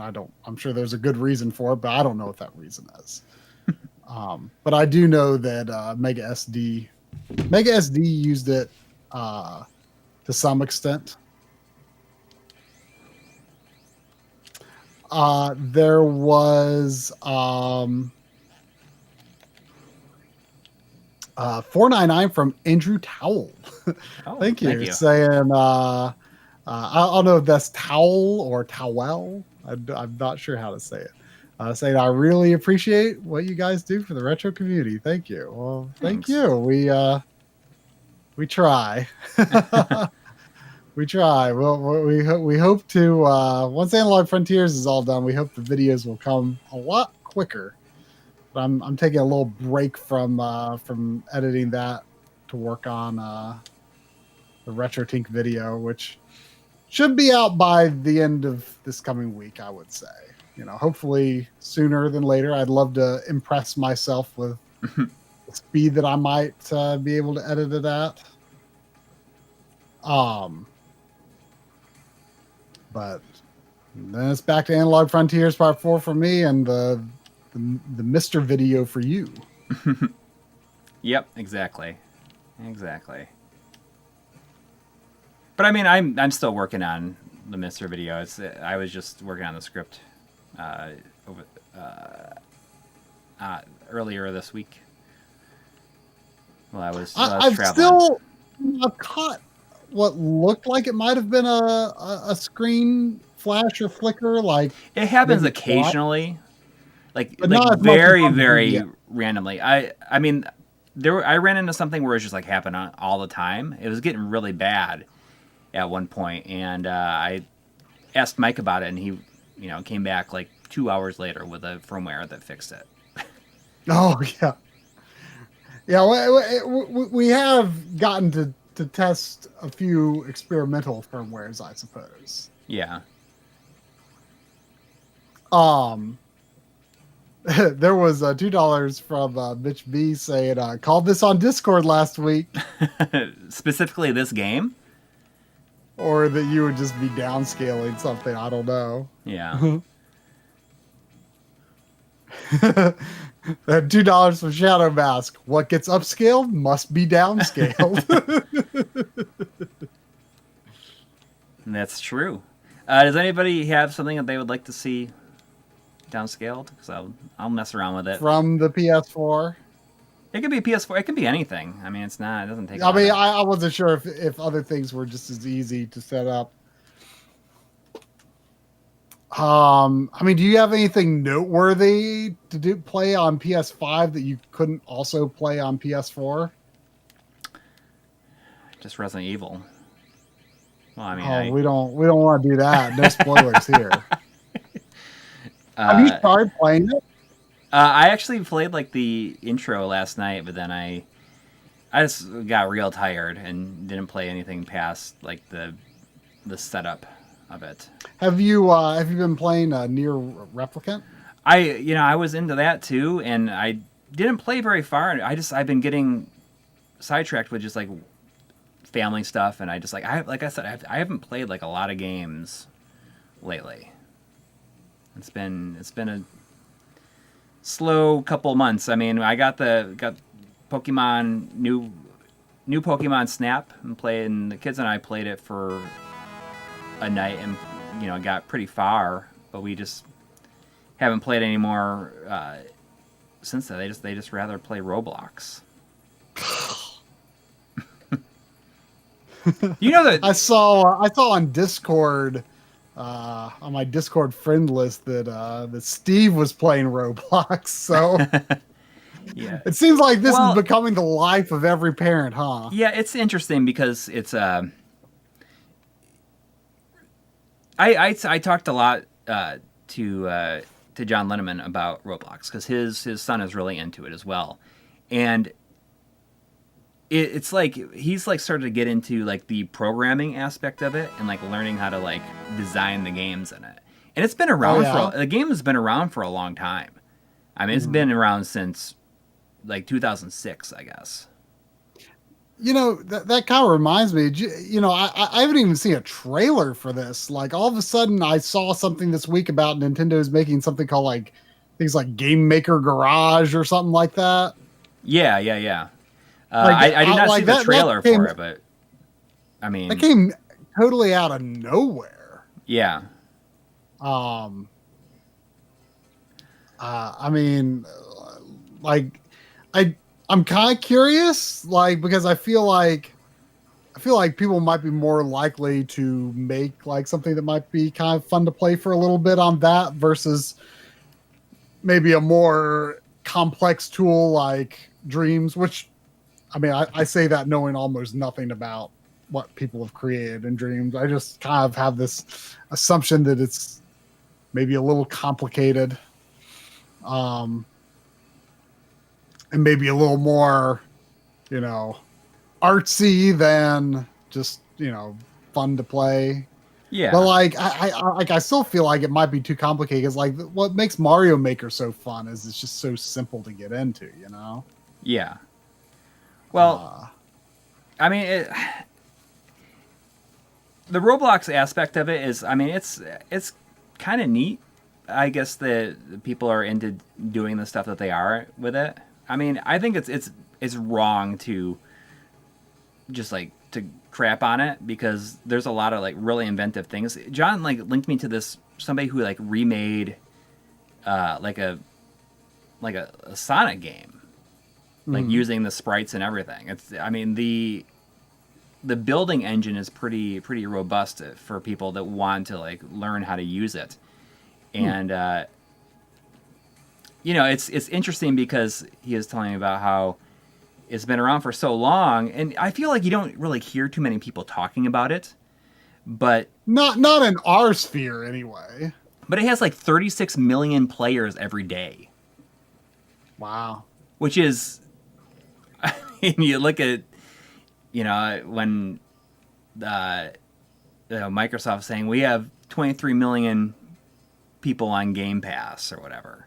Mm-hmm. But then, you compare that to something like Roblox, and you don't hear too many people talk about it, but I mean, they got to be, I think someone said that they had a $46 billion valuation or something like that at this point.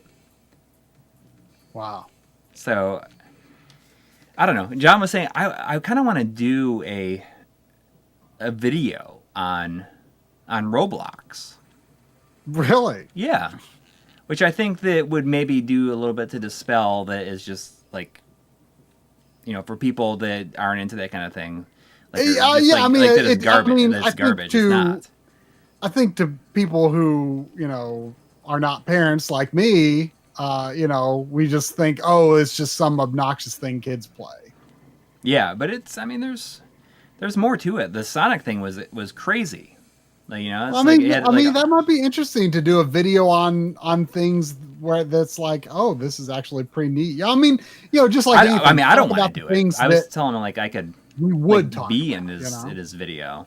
It's like like I said that, it's an interesting thing like for a parent to like talk about. I told John like, oh, maybe I could like be in your video if you're gonna do something on it, because I could talk about, like the stuff that like my kids play on it and stuff. Demystifying Roblox. Okay, so what are some of the request things that we've seen here? Well, hang on, because I think one more super chat after this. I think there might have been a request. There was 499 from Franklin Brown saying, try revisit your Mario 3 video. One of my favorites. Would love to see more videos like that. Yeah.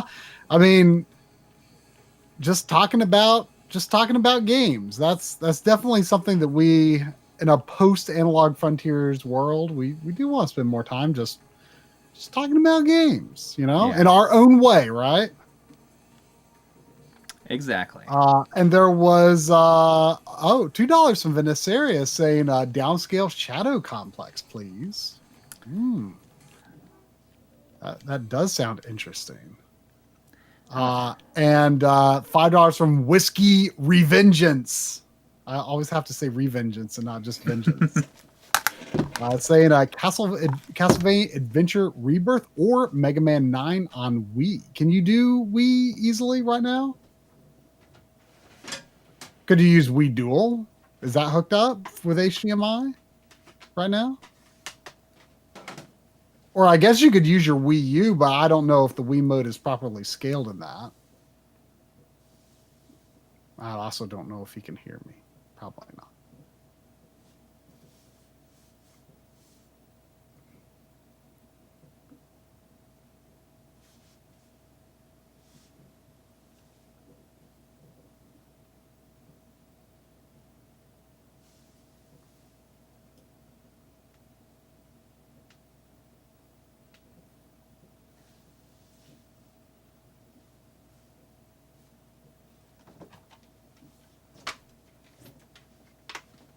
Are you back?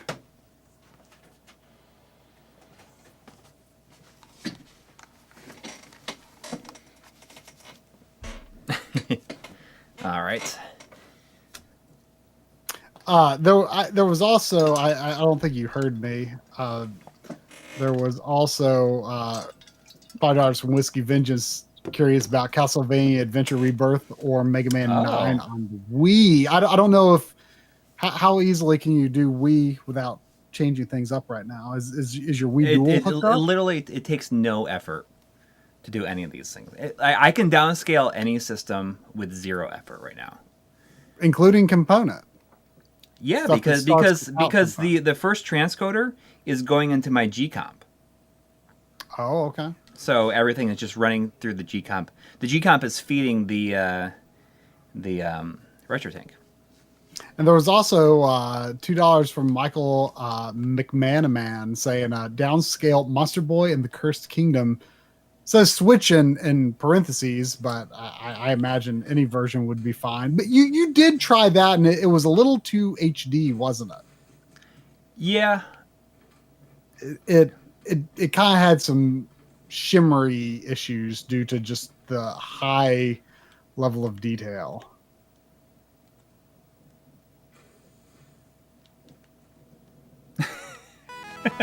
Are people asking, like, what is he doing? Henry Clark is like, he's downscaling his PS4 Pro to 240p on a CRT. It's what I do. It is. I mean, he's just telling it like it is. That's what you're doing, Yeah, I forgot. How do I duck? I've not played this game in a long time. Oh, there's $5 from Hector Santana. Thank you. Who I've been noticing commenting on a lot of videos lately. Yeah. Saying, try, have you seen the Corsair Lapdog? Only purpose-made product I've seen for using a keyboard plus mouse from your lap. About $200 for the whole thing, though. I mean, as you can see, I'm using a keyboard with a trackpad on my lap. I would not edit with this because I wouldn't edit with a trackpad, but I will use a keyboard. I don't have it with me right now, but I use my trackball. Either on my leg or on a side table or on a chair arm, depending on the situation. I actually upgraded my trackball to like one of the more expensive ones that. Oh, really? Yeah, like one of these ones. It's the same thing, but it just has you can angle it better. So it doesn't hurt your wrist. I mean, mine doesn't hurt my wrist, but I'm still waiting for it to pop up on the stream. So I want to see what. I mean, it's the same thing. It's another Logitech one. But it's nice because it has Bluetooth built into it, so you can technically connect it to 2 computers if you wanted to. Oh, wait, 2 computers? Wait, say again? Well, I mean, it's Bluetooth, so you could connect to one computer in Bluetooth and do the other one using the receiver. Oh, really? Interesting. And you can it just like has a button right on it, and you can switch between them basically instantaneously. I'm gonna look. Yeah, it's the MX Ergo. It's I'm like gonna look it's up- like $80. I mean, maybe around $80, I think. But I mean, I figured I'd use my other one so much, or I've gone through several of them in my lifetime. Yeah, I mean, I'm on my second or third myself. I mean, I just I love it. I can't be without it.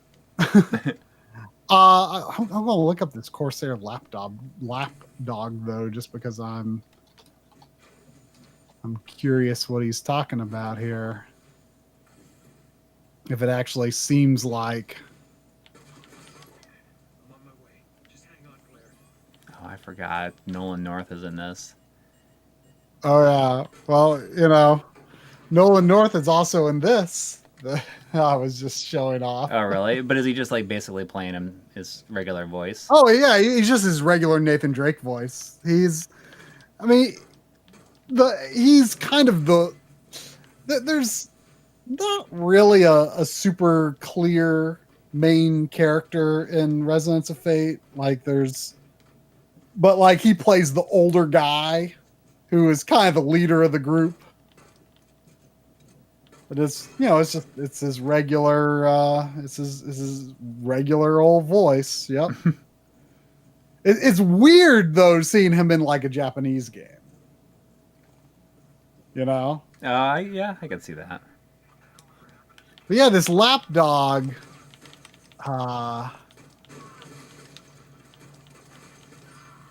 It looks it's too big. It's way too big. What?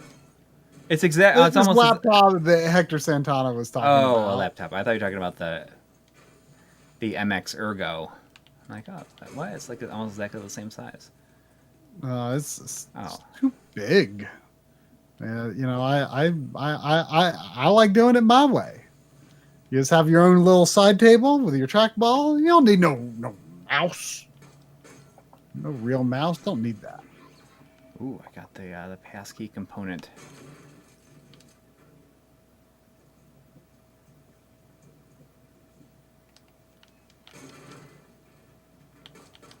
Oh, there was 5 Canadian from Chuko. Oh gosh, I'm gonna screw up here.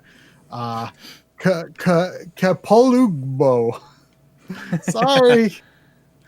Saying got my order in for the N64 digital. Oh I have a feeling it's going to make my console look too real to be real.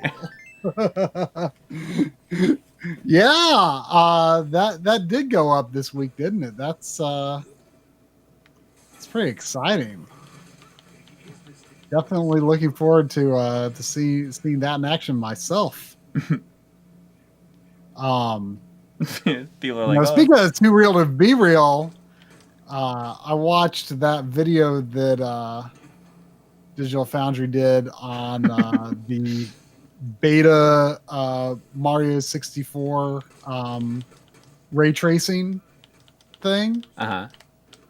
I mean, it's interesting because, like, to the casual eye, in some ways it almost doesn't look like it's doing that much, but I know it is, Yeah. I mean, obviously they had to position all of the lights by hand, and in a lot of ways they positioned them so exactly to be pretty similar to the the original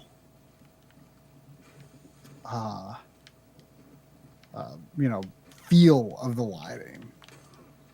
But of course then Metal Mario is pretty big deal. I want I to mean, say that's probably the day main that I reason beat- to do it, right? Huh? That's probably the main reason for it, right? Is Metal Mario. Probably, yeah. I mean, that's. But I mean, there's our subtle things like you've got like the grass, the green of the grass kind of reflecting up a bit, and you can sort of see the underside of Mario's face, like kind of illuminated by the green and stuff like that. Yeah. I'd like to add that the footage that we're seeing of the PVM is 4K 60.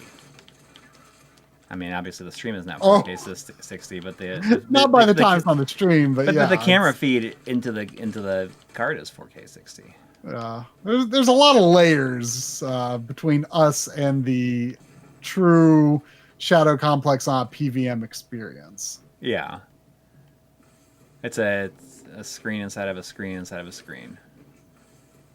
Okay. I want to say that the day that I beat this game was like, I feel like right before leaving to go on vacation or a trip of some kind.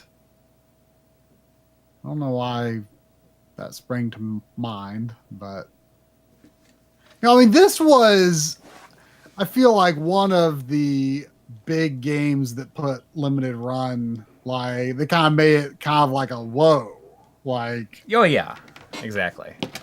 All right. It was definitely kind of a shocking moment of like this of all things. I mean, this game was a huge deal when it came out on Xbox 360. I mean, it was very much at the front end of the whole digital distribution thing. With it being a game of this size, and it was also very much at the front end of every indie game being a Metroidvania. Ever since Shadow Complex, I feel like there is no indie developer out there who like will feel satisfied until they like get their own personal Super Metroid tribute out of their system. They all got to do it. Finally, Mario 64 can pull off Terminator 2 style graphics. Yep.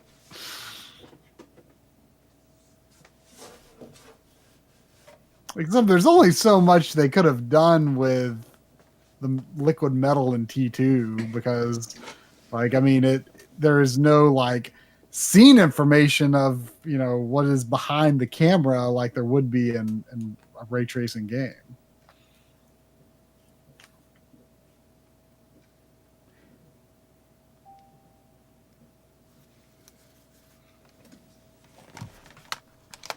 I don't know if they're watching the stream, but there was also I believe a new Patreon subscriber, Pixelated Sausage, pledging $1, and I believe a new YouTube member as well, Scott Snyder. Thank you.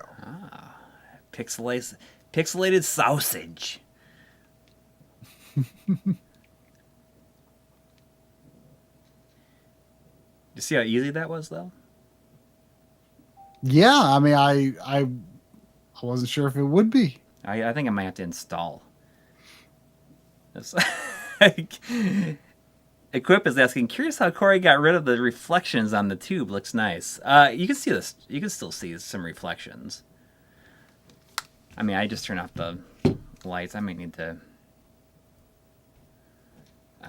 Yeah, I mean, when it's lit up, when there's color on the screen, it's easy to not really have a reflection. Yeah. So I'm gonna have to install it. Hopefully it's on this SD card. We're gonna find out what happens here.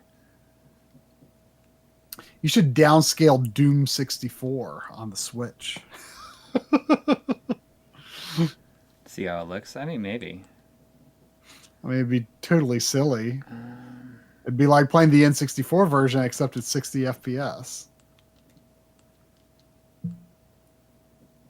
I mean, wouldn't it already be installed on your Wii U? It's installed on the Wii U, but I thought I'd just do it on the on the Wii. I can do that. Well, I wonder though if they use an integer scale on the Wii U. I kind of have a feeling they might not. Right. I guess we'll see, huh? In Castlevania, where is it?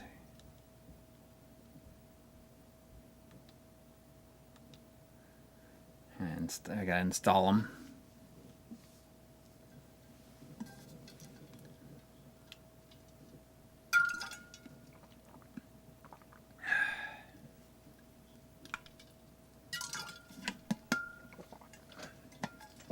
But your water bottle is a very layered sound effect.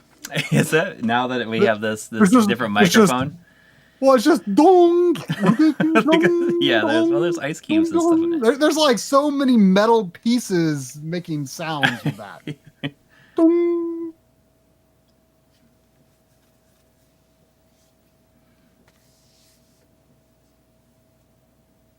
I have both these games. They just got transferred over to the Wii U, unfortunately. Yeah. It's surprising actually that this like DOS font screen doesn't downscale all that well. Like there's a lot of missing lines on it. Like I almost feel like this should look perfect, but it doesn't. Well, do I have it? Hang on. Like if you Okay, move it up it or is set to down. 40 feet. All right, so here we go. You want to do Castlevania first? Yeah. This is this is the dream right here. Yeah. What we always wanted, right? It's a 4-3 game, isn't it? We're gonna find out. I have a save file for this game. I don't know why it's not on here. Whatever. Now press the confirm button. This literally is the dream though, isn't it? It's the thing that we always said. Like, this would be the perfect thing to do with it. Did you never try this with the GBS? No, I did not.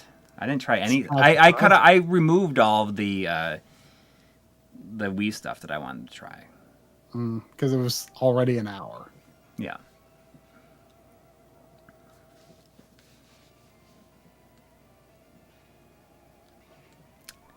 There it is. I mean, it looked like that opening font maybe had some issues. Yeah, I mean, I can't see the. I'm looking at the same 240p of the screen as you guys are, so it doesn't. It looks pretty good though. It looks like it lines up pretty evenly.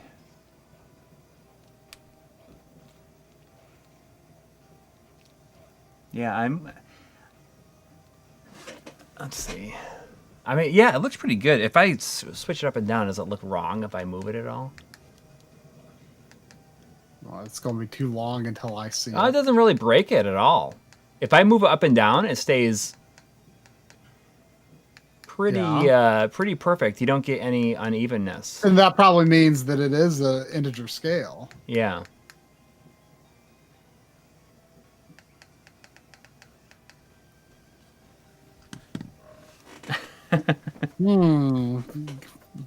Deep philosophical question from Vibe Mecha here. If you drop a sanitizing wipe on the floor, does it become dirty or does the floor become clean? I say it becomes dirty. I mean, I feel like this is a trick question. Both happen, right? Yeah, but I think it's a glass half full, half empty type thing. Uh-oh. I suppose so, but Hang on, my camera went to sleep. Hang on. I say both.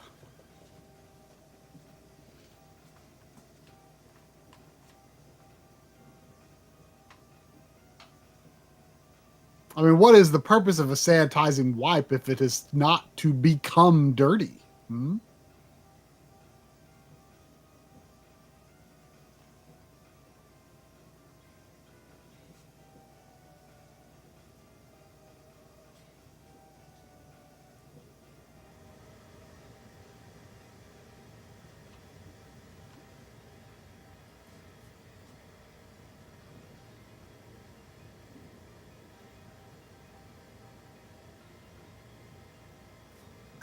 Downscaling from 480i or 480p. I'm guessing he's doing 480p, but I'm not sure. Let's find out when he gets back.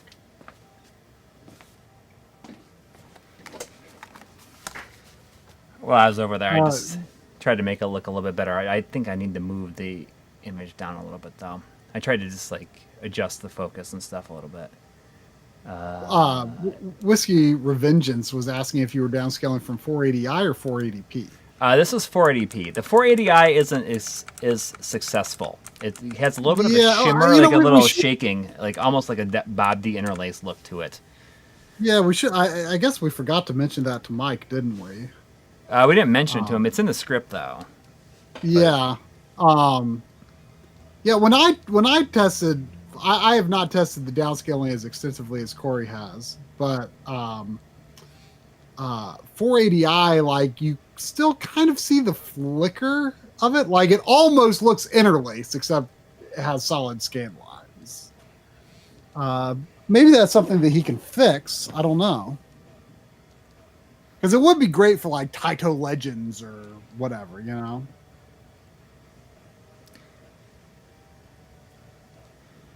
I mean, since like that's the path we're on, we can always try it.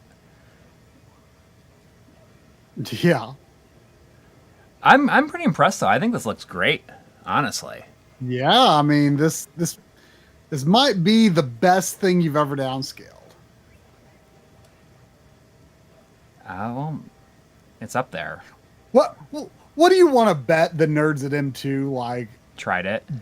did it like back in the day? Like they actually like had some way to downscale to 240p. And they were like forced, maybe in Konami forced them to make it 480p. Or maybe like, you know, like force it to like not. Or maybe have it. Nintendo did. Well, but like what I mean, what do you want to bet that they like? I would not be surprised if the game was drawn at 240p.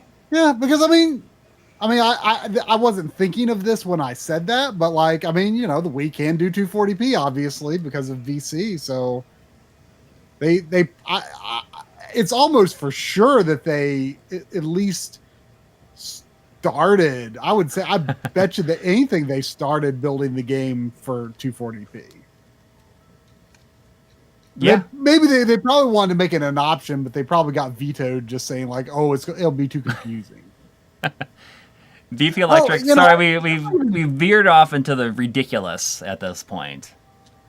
This is not. This is actually the we've definitely veered towards sensible at this point. Well, this is this is literally the most sensible thing you could do. Yes. But you know that reminds me, talking about you know, options that, you know, they were probably going to include a 240p, but they probably thought it'd be too confusing, even though there is like a weird button combo you can do for VC games. But I never even finished one of the reasons I brought up the Resonance of Fate 4K thing, because I popped it in to install it, and like it's got a surprising number of options in it, you know, for a console version. Like you can turn the anti-aliasing on and off, you can turn up like the shadow quality, the texture quality, change the resolution, like all in the menu. There's like 2 or 3 more options beyond that too. Like it's kind of surprising. And at first I thought, oh, this is great, because like I bet maybe that has some issues on PS4 Pro, but I bet on PS5 it would be perfect. And I was on my PS4 Pro, but you know, I ran around a little bit in the first area with everything on max settings, and I didn't see any obvious issues. I mean, I don't have the eye for this that John Linneman does, but I thought it was pretty dang smooth. I thought it looked like a really a more high effort remaster than I expected. Like the textures were clearly higher resolution than anything that would have been a 360 or PS3 game. Although I guess there is a PC version, but I have a hard time imagining that the at the time that they released them, that the textures that are in the game would have been quite that sharp on PC. This is a really good game. I gotta It's say. a weird game though. It is weird, but I think it's very, very good. Like I think the third level with the truck. with the trucks and the ostriches that you Yeah, ride yeah. or whatever. That one's kind of funky. I mean, I prefer Castlevania Rebirth to this, but I Yeah. mean, this is definitely good too. Someone said you want to try Mega Man 9. I'm curious to see if that looks better on this than it did on my The collection? on the collection. So let's see if it downscales. Well, the collection has non-integer scaling. Right, exactly. So it makes me wonder if this does. I should have loaded it before. Oh, Steve popped in the chat a bit Yeah. back saying, "Yo, I came for the PVM."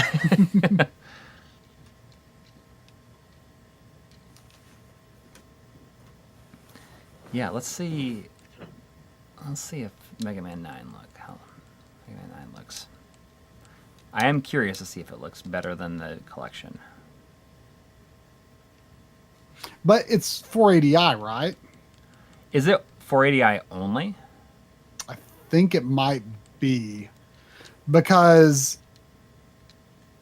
I had a situation when I started streaming. The way I had things hooked up was component stuff had to be progressive, Mm-hmm. because if it wasn't, because I was feeding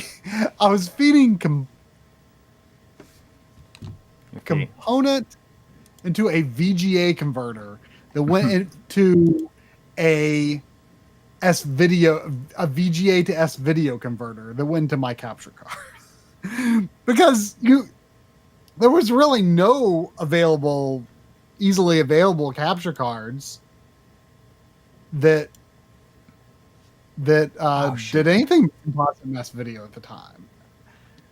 And there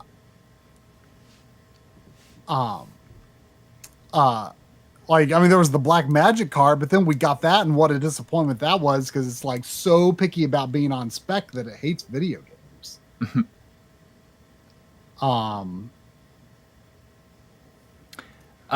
The retro couple. This is not the aspect ratio is not squished on this.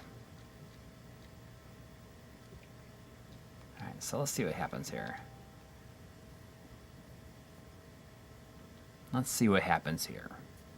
I mean, I think there's an argument I to saw be made Flash. for. Yep, it is 480i only. So you'll be able to see a little bit of the. It's going to be wrong though. Oh, whoops. Is 10 also? I wonder. I think so. I wonder though about the PS3 and 360 versions. I have the PS3 version. Should I try that? It's a super, super blurry filter, but it might work okay downscaled. Well, let me see. We'll be able to tell from this. Looks better, although it has a little bit of that shimmer.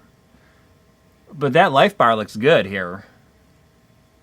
But it's got the flicker just because of how Because of the downscale, or because right. how it does. I mean, I don't think you can really see it clearly on the stream, but just for the people watching it at home, in our experience, I don't know. Maybe this is something that can be fixed, but there is if your source is 480i, when downscaling, there's a bit of flicker to it. It's not. I can turn it. I don't know why the audio is not coming through, but I can turn up my TV. No, it's not, because it was the way it was. So that's that. I guess that is one downfalls. I can't do audio like I can from HDMI systems. Sorry. It's interesting to see you go to Hornet Man stage. I go to Hornet Man because it has the best music in the game. Oh, I mean, Hornet Man was always my last because the order I did was Splash Woman first, and Splash Woman's weakness is Hornet Man, so that puts Okay. Hornet Man last. I just like the music on this level. This does look a lot better than the other versions, though, or at least the collection version. But I do want to try out the PS3 one. I mean, I think for playing on HDTV, I think the collection version is good.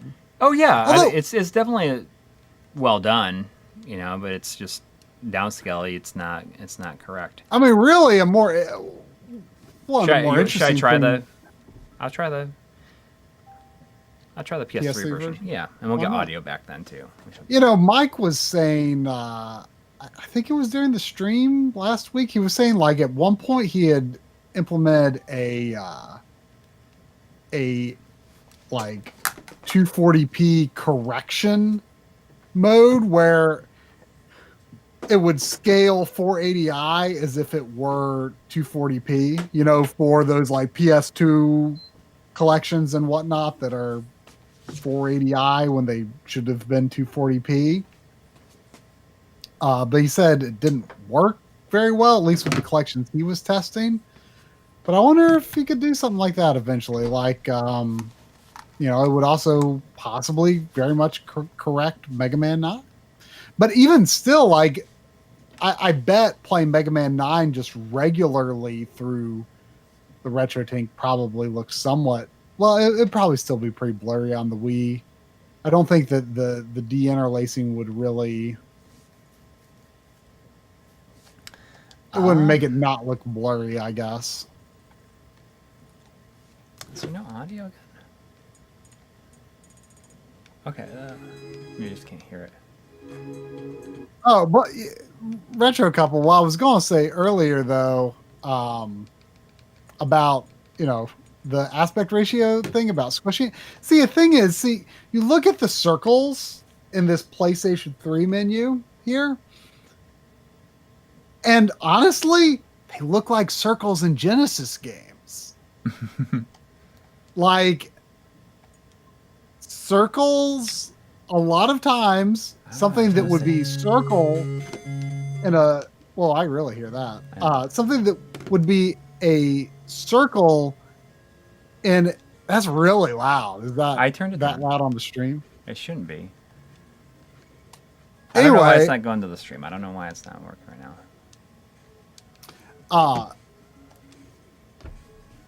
I can turn. Anyway, like, you know, if you look at Genesis games as square pixel aspect ratio, more you're going to see more circles that are circles because people just drew circles wrong for Genesis games. But like, you look at those, like the flowers in Sonic, you know, they're kind of oval on a CRT. So that's why I kind of feel like this aspect ratio squishing, it's like not that bad because it feels like 320 pixel wide games often actually do feel on a CRT. So I'm not saying it's right or good, but on a CRT, it feels kind of right. Yeah. All right, so I'm gonna try it like this. I couldn't. It was window boxed in 720p. So I'm gonna try it in 480p just to see if it's. I know people are saying just let it come through the mic. I think that's what was happening before. I don't know why it's not feeding to the. Matthew Cromwell saying, I do not like the way the stream looks. Sorry, guys. I love your videos. I play Wii on Trinitron over components, so nothing crazy. Looks like you're playing the Wii through a fisheye lens. Well, I mean, in case you're coming in here late, I mean, for one, our streams normally don't look like this. But Coury is pointing a camera at a PVM and setting it within our usual PVM frame that we use on our streams. But this is actually a camera feed of downscaled content, downscaled to 240p. Yeah. Well, my PS3 just froze. Through a camera. So, yes, it's going to look kind of junky and compressed and Yes. whatever. But You can kind of it's see it not, like this. If you switch. It's that. not going to be perfect. This is kind of just for fun. Yeah. It is not meant to impress per se.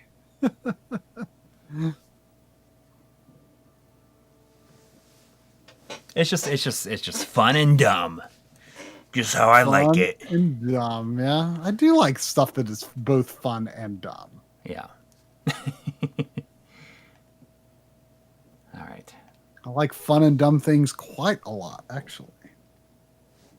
CRT through a camera isn't great. I mean, it's about as good as it could probably hope to look. See, this is looking I mean, it's weird aspect ratio it's just too.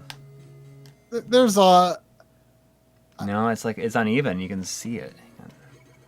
I mean, there's a lot of compression going on, but you know, there's some moire. I feel like there's more moire than there was. well, I think the game also has a softening filter to it, but you can see it like in the E. Yeah, look at the life bar.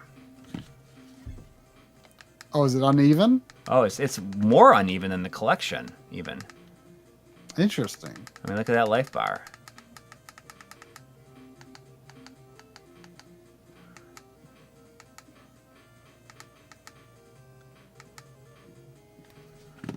That is good music. Yeah, it's like the best music in the game. Yeah, this is worse than the other ones though.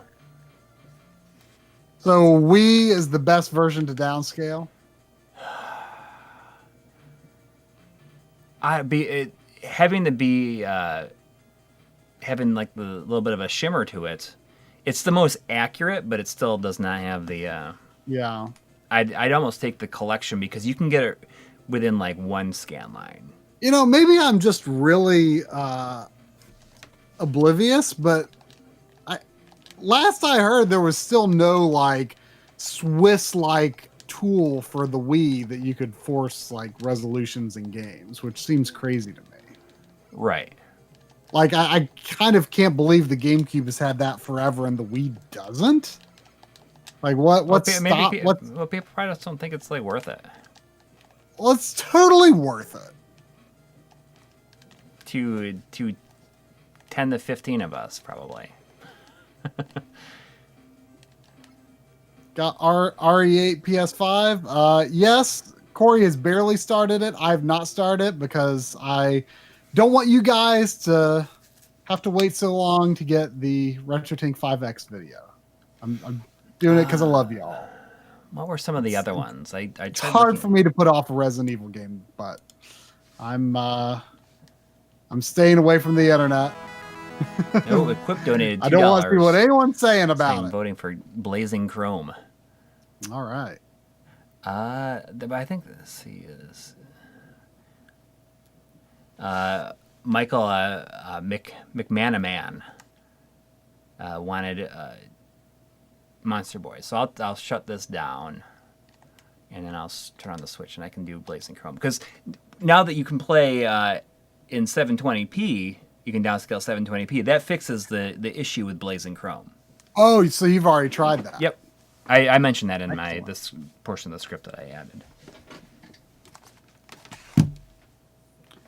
You can force PS2 to 480p, but it usually screws up either. Well, there's sort of three main things that can happen. One, it just won't work at all because the game is field rendered, and there is no full 480p frame buffer to force it from. Another thing that might happen is the game speed could be screwed up. But the most common thing is that almost always the aspect ratio is screwed up. Almost always. It becomes like too skinny. And even if you like adjusted your screen to compensate for that, I want to see Tanuki Justice. I just exited out of it. That's pretty neat, though. Have you tried downscaling it? Yeah, it's in the G-roll that I shot for you today. Does it It's downscale well? it's still uneven, Uh-huh. like Agalos was, but it looks pretty good, I think. Oh, that's right. It's It's like Wonder Boy Bobby. non-integer scaled. Agalos. See, now this is fixed now. Like if you recall in the video, I talk about how the 480p mode is jacked up on Yeah. the Switch version. But as you see, well, hang on, I can fix it here. See, by switching the lines, see, I can fix it. It's kind of interesting. I don't know exactly how it works. There was 35 czars from Gamehead ZA. We got the czars. Reason I can't remember if it was from the same person or not, but I don't know if we ever learned what currency that is. I'm curious. Thank you. Say it. And we love you guys. Well, just remember that RetroTink 5X video was all for love when you see it. And then I'm going to be binging me some RE8. See, but the main problem with having that 16:9 mode. So okay, so I can show it. So the sampling mode. So if you it's too skinny if it's in generic 16:9 because it shows that it's squeezed, right? But if you go to 4.3, it makes it correct. But the problem is that you can like run off screen here. See if you right.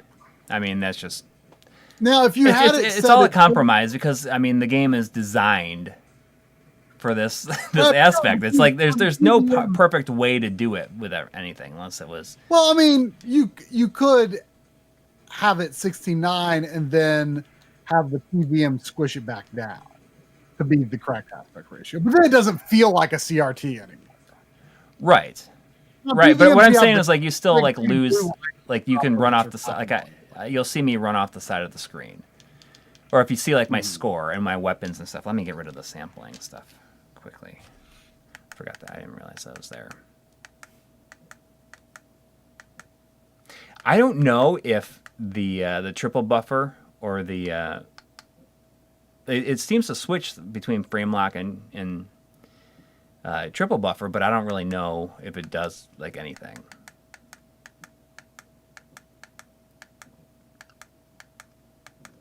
But I just run it in frame lock usually. There was $5 from EW Rooney. Thank you. Thank you. Saying any PS2 480i fighting game downscale, please. Tekken Tag 1, Street Fighter EX3. Also comparison of downscaling from 5X versus GBS control. Thanks for the work. Like we mentioned just a bit ago, that 480i, at least as it is right now, kind of flickers. So it doesn't. It's not as good. 480i downscaling is not great. Yeah, it's better right now to just do it with a progressive source. Right. But I'm sure that Mike will work on it and try to eliminate that flickering. Yeah. I mean, right now it's considered an experimental feature, Yeah. so it's like it very much seems like a beta feature that is available to use now. Yeah. You know? And I mean, as it is, it works I think it works pretty well. Yeah.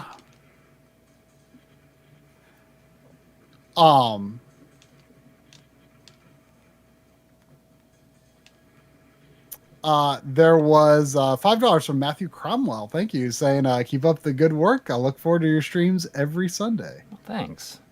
Well, we do too. Yeah. It's always fun just to hang out and chat and play some games. Yeah.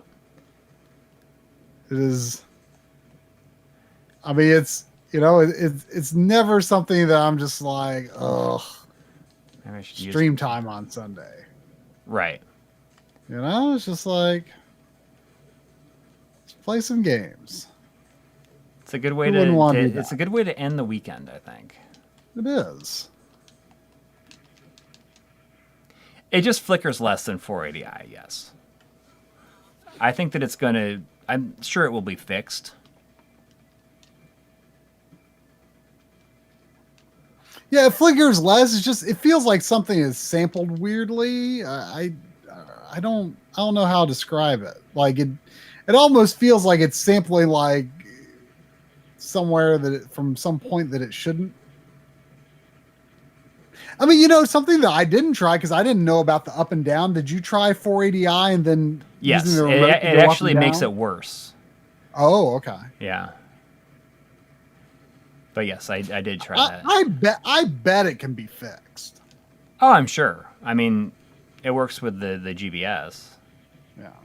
But like I said, Mike says in the manual it's an experimental feature. So Right. like I don't think anyone should be, you should definitely go into the downscaling at least for now expecting it to be, very much almost a beta type thing.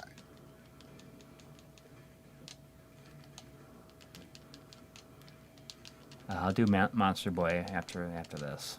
I just did this because I had this on the system.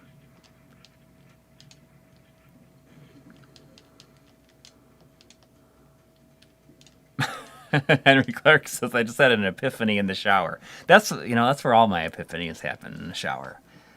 A lot. To solve the 480i to 240p flicker, use two 5X Pros or a 5X and the GVSC.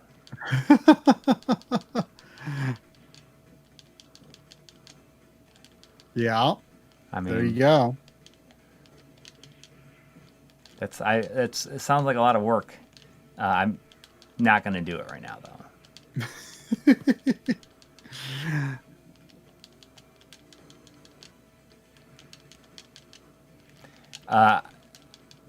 It would be funny if I think someone was saying like the only real thing to do is to ask for a 4.3 mode to be patched into this, and it would be funny if that actually happened. If like there was a patch and it was just for a 4.3 optimized mode for like 10 people that ever use it. Mm-hmm.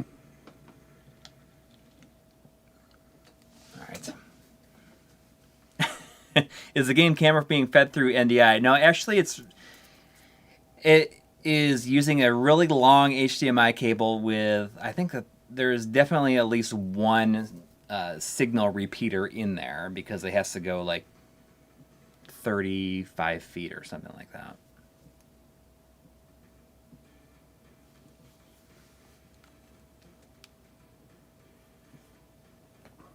I feel like I need to recenter the camera, but I'm gonna let it go. Okay, so what is next? Is it the Monster Boy, right? Yeah.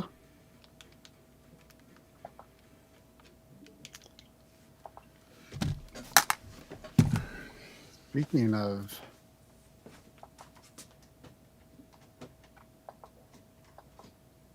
let's see. Oh, there it is. Whoops. Here's that NDI. Someone asked about NDI source.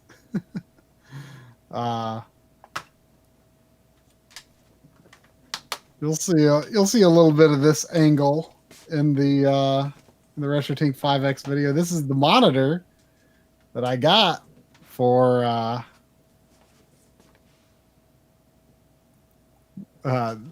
mostly because I was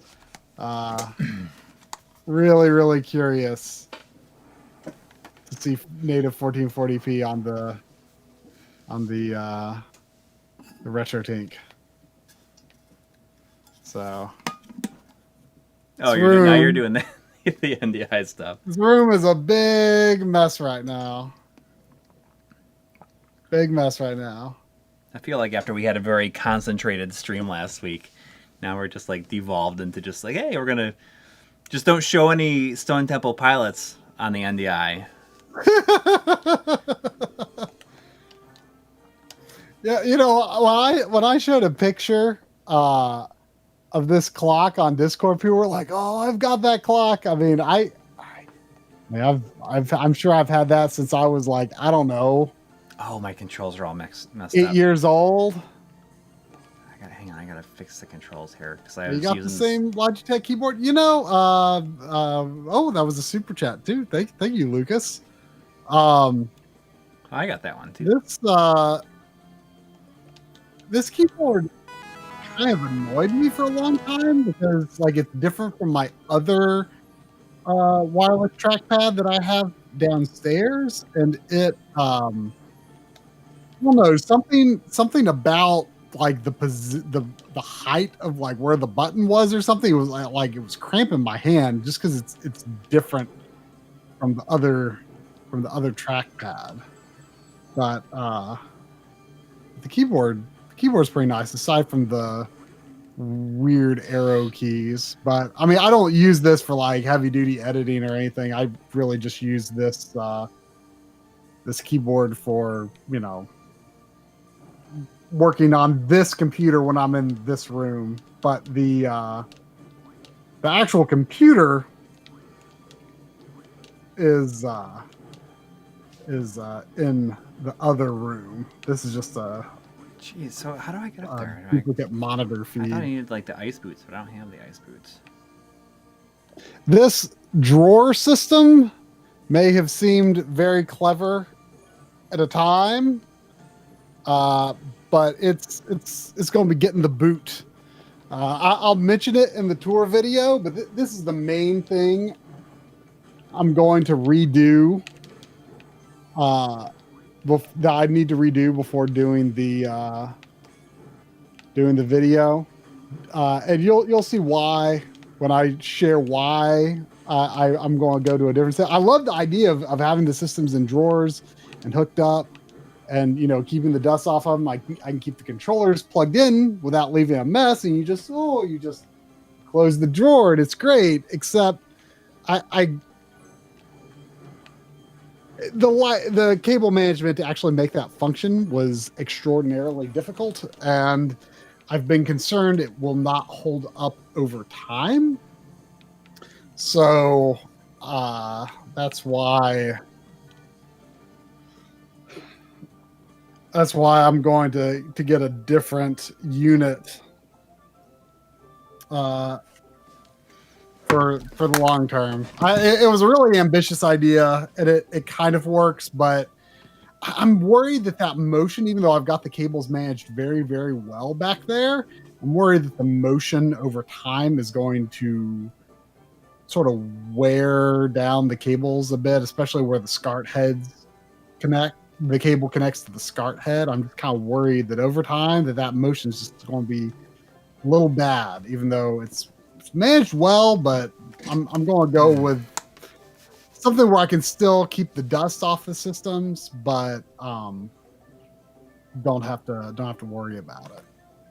Don't have to worry about the cables as much.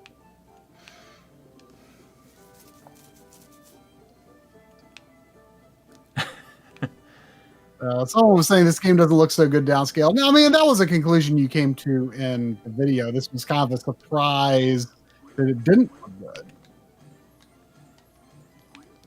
Yeah, I mean, I felt like that was the case with this one.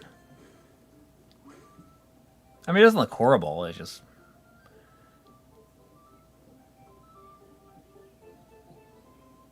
Look at that geometry, like running, like it like works really well, like the PVM overlay. I'm waiting to see.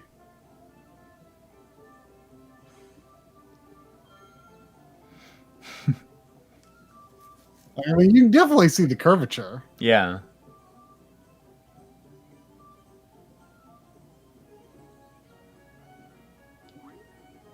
What about Genesis composite effects? I mean, those work, you know, on the record thing as you would expect.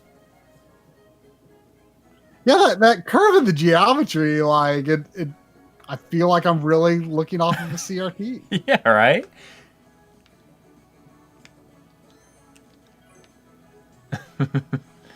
It's just funny the way it works out. Oh, this Coil the music. cable for the drawer pulls on the coil only. That was my first thought, That was my first thought. I just thought it would work until you actually tried to do it, and it will not go back the same way every single time. And the thing is, when you pull the drawer in, the coil then goes inside, right? And then when you push it back in, oops, the coil's inside. What's going to make it go back out the back? It's not. So it looks kind of bad. I have these tubes actually going out the back because the cable has to go in straight and out straight. And I've got managed behind the drawers, to where it goes into the G-SCART. It's pretty solid, but I keep finding every once in a while, like, oh, here's a SCART cable that, like, why is this system not turning on? You look at the G-SCART, and, well, oops, the cable's it's kind of working its way out. So that's when I started getting concerned, like, this isn't going to work long term. I'll do something else with these drawers, even though I've got holes cut in the back. Do something else with these chests of drawers. And I think what I'm going to do is I'm just going to get a best unit, which is barely deep enough for PVM. Barely deep enough, but I think it's going to be okay. You can get best units with drawers. Or doors, not drawers, doors to keep the dust off the systems like I want. So I can just leave the controller plugged in without worrying about the mess being visible. But my only concern is that they are the feet. If you measure foot to foot, front feet to back feet on PVM, it'll work. It'll work. The likelihood of a PVM being bumped enough that it would actually have any danger of falling off of the unit is so small. But the back of the PVM is going to be hanging off. So sorry, we're not playing R-Type anymore. I know that people are stopping in for it.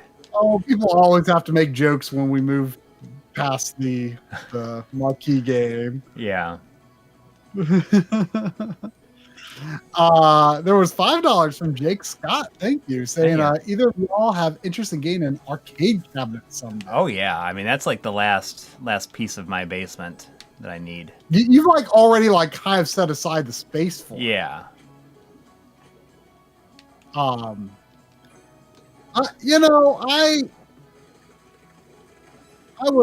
would love to have a real arcade cabinet. But I don't collect arcade PCBs. All I have is a CPS2 B board. Is B board, right? Or is it which one's B board and which one's A board? I always forget. The B board is the game. Okay, well now I've got an A board. And that's the other than a consoleized MVS. That's the extent of the arcades equipment I have. I mean, I would be interested in getting some iconic arcade machine sometime, but I'm not a huge arcade guy. I feel like I have a hard time imagining myself spending the money on that. Considering arcade is not a huge priority for me, but I've definitely mused over it. I've got, it was sent as a review sample, but I do have the Final Fight 1-Up arcade cabinet, which is neat to have something that resembles an arcade cabinet. I don't really consider it a real arcade cabinet, but it's neat to have something of that nature. But if I feel like I would probably get rid of it if I ever did get a real arcade cabinet. Just because I couldn't justify the space that it would take to have both that and a real cabinet. And the other thing that keeps me away from arcade cabinet too is I do not enjoy using joysticks. Like they're not comfortable for me. You know, I'm a D-pad man for life. Look at that. Uncovering secrets You, for the you heck seem of to it. know your way around this game. I feel like I would struggle to remember like how to get anywhere or do anything as long as it's been. Yeah, it's been a little while. I just You know, lucked out, I we think. both 100% this game before it was even out. Yeah. Isn't that funny? It was like 33 hours or something like that. Did it really take us that long? Yeah. It didn't feel like it was that long. Oh, I forget how to get to this.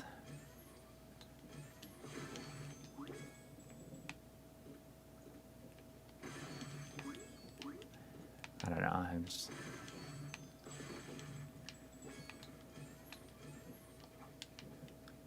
I don't know. Let me just get to let me get to a safe spot. I want to lose this heart container. And Which then, version are you playing now? You're on Switch, right? Yeah. But the Xbox version is the one we completely 100%ed. Oh, this is interesting. There's $5 from Equip. Thank you, saying you guys have Anodyne 2. Gameplay switches between low poly PS1 platformer and 16-bit overhead Zelda-like. My friends Melos and Marina developed it.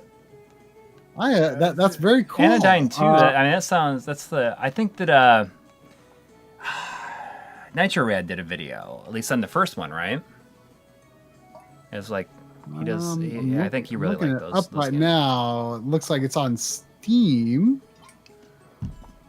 Oh, it appears to be on Switch, PlayStation at least as well. Interesting. Let me look at some more screenshots here.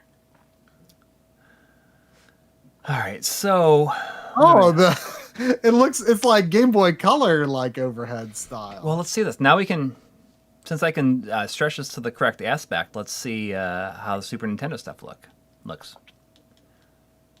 No, I don't have that, but that definitely looks interesting. I'd be totally down for getting that game. See, it's still slightly. I'll keep an eye out for a physical release. So it's slightly, but I wonder. Wait, what are you looking at? I'm just trying out these to see how they look. No, see, that's gonna squish it. I'm just seeing how the Super Nintendo stuff looks. Maybe I can. Let's see. What are the options here? And it's just 4:3 and Pixel Perfect. Pixel Perfect's gonna squeeze it too.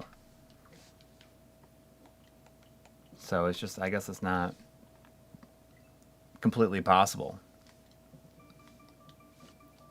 You see what I mean? Like, it's just, you still see the edges. Can you stretch the game to 16:9? And then It does not have a 16:9 mode on it. Oh yeah, I guess it's just Pixel Perfect. Is 4:3 this PSP. is it 8.7? See, you know, I mean, you would think that the full widescreen stretch would be bad, but it is actually very helpful for situations where you want to re-squish it. Yeah, exactly. That's a little flip there. I mean, it's just not going to happen. But I mean, vertically, it's like perfect though. Is it 8.7? Ooh, maybe it is. Maybe that's the mistake. Listen up. Maybe that's what's going on here. All right, listen up. All right, so what do we got here? You know what was actually really broken is the M2 collections, like the Contra and Castlevania stuff. So let's see if they look better. Oh, why did they not work on the GBS? It just like was really uneven at 480p. Interesting. Well, maybe 720 fixes it. Well, yeah, we're gonna find out. You know, you ought to do this when the Alex Kidd remake comes out.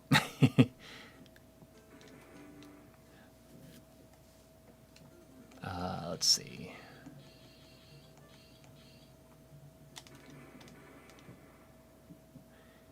See, it's gonna be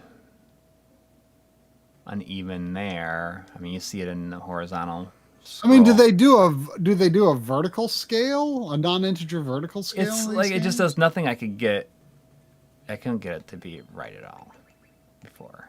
Let's see what we got here. Original is pixel perfect, and there is a 16:9. Okay, so it's stretched to 16:9. So let's see if we bring it down, because before this didn't help it. This didn't fix it completely. It still was like there was still shimmering. Okay, so we bring it down we squish it in. Now, but we should still see some shimmer though. I'm pretty sure. Yeah, It's so not an integer 16:9. The idea, what I thought is that they have it stretch all the way to the edge, and even on there is like overscan of nothing on the original. So I think that they remove that and then still stretch it to the edge, so it makes it uneven, like no matter what. I don't know. It's not looking so bad here. At 480p, that was the case. You know what you should try? You should try either Super Nintendo or Genesis Mini. I mean, I could. I mean, a lot of people were asking about that, but those are 720p only, so that was something you couldn't do on the GBS. Right.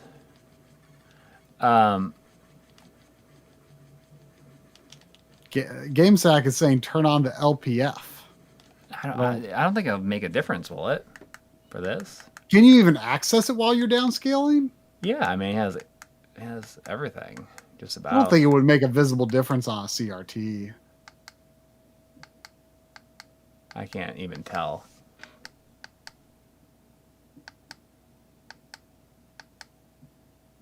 I mean, at the size I'm watching the screen, I really can't see the shimmer, to be honest. No, actually, I think that at 720p, it was definitely broken at 480p, but 720p, I think that it is like I the correct can scale. see on the trees in the background there, your vertical scale is off. Oh, yeah, look at that. You can...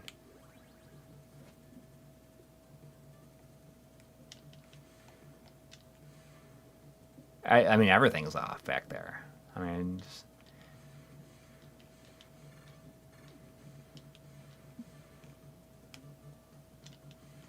but even if I go like pixel perfect,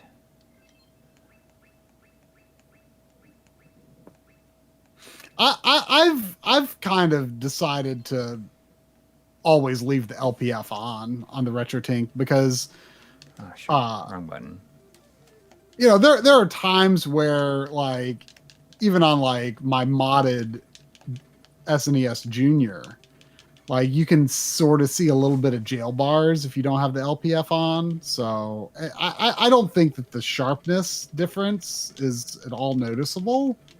It does not make any visible issues to me. One interesting thing is if you are using this if you're using this looks like some 8.7 garbage to me.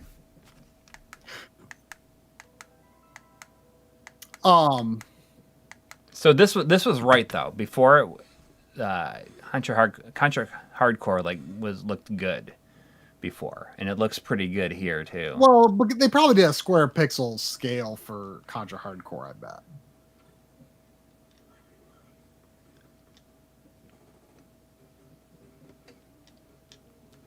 I mean, that you can see on the text like that's correct, but it's like slightly off the screen. I guess I can bring it down if I needed to. Yeah, Joe, I was leaving the LPF off at first because at first I didn't think it was really necessary, but I definitely had to re-grab a few comparison shots once I realized how important it is.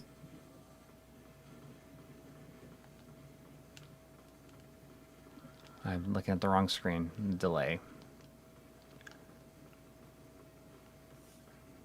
This feels like so fast compared to the first game. It almost feels Yeah. like it's like on fast forward. But on the CRT, that looks pretty good. I don't think it's perfect. I don't think your vertical scale is perfect. Oh yeah, you can see it in the score. Hang on, I can probably fix that there. No, if I go, It probably put something else uneven. well, let's see. So that's 16 by 9.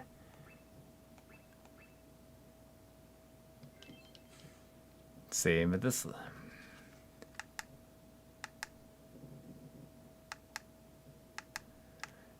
That's why it's so trouble. Why it's such a pain in the butt. See, I think it's going to be a similar situation with the mini consoles because it's just everything is uneven on those. Hector saying, I thought Sharp Pixels was Try's middle name. That opinion of me will be changed when you see the RetroTink 5X video, because I show off the optimized sampling feature, but then kind of argue against using it, just because I believe in a more consistent 4.3 for my own personal purposes. Although I everyone's free to use what they want, but I am a generic 4.3 man, and I'm definitely going to make a more thorough video, hopefully later this year after Analog Frontiers Part 5 is done. I want to make a video that is all about retro aspect ratios. I think that'll be really interesting to do.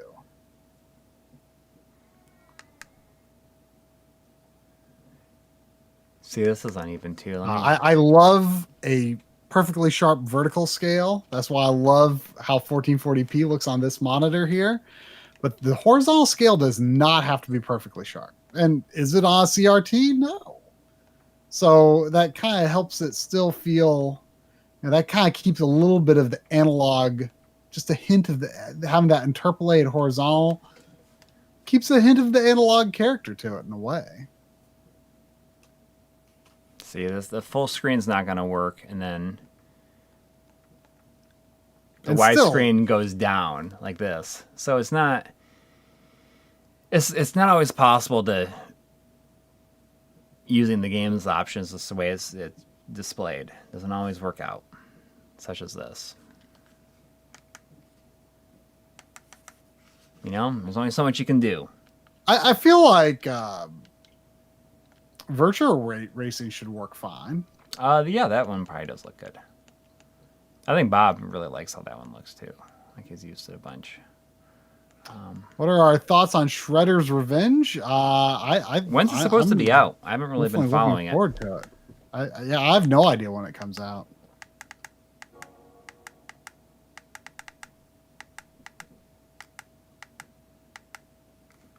Is the scaling an issue because they're built for 1080p? Maybe it's not doing a great scale down to 720p. That could be it. But I mean, Switch always has to have 720p as an option, because you always have to be able to play on the gamepad screen. I think there are some cases where I can't think of an example, but I've definitely come across things where I suspected it was games were scaled for the 720p screen, and then the 1080p output was just 720p soft scaled up to 1080p. I don't have proof, but I've definitely come across a few situations where I suspected that. Yeah, this looks good, right? Well, yeah, but I mean, you lose a little bit from the on the sides there. Yeah, But it's not but so bad. But I mean, it looks the text is doesn't translate very well either. But just in general, it looks pretty no. good though. Yeah, I mean, but because it's like, mostly 3D graphics. Right. Uh,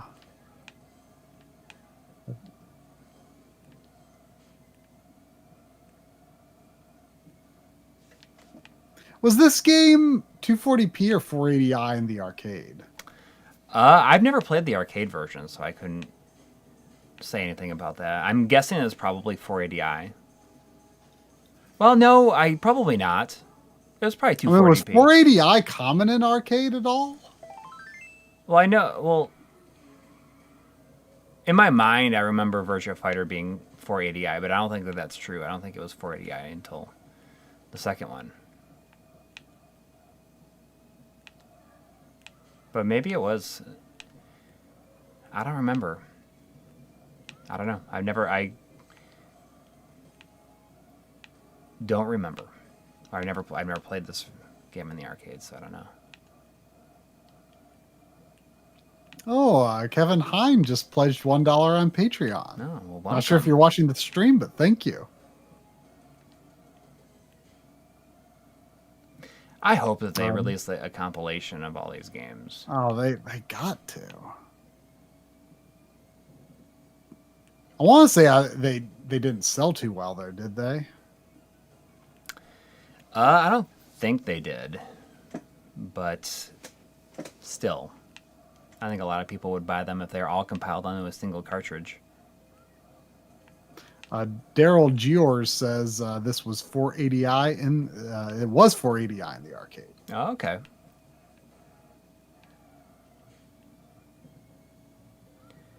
All right. So what else do we want on the Switch here?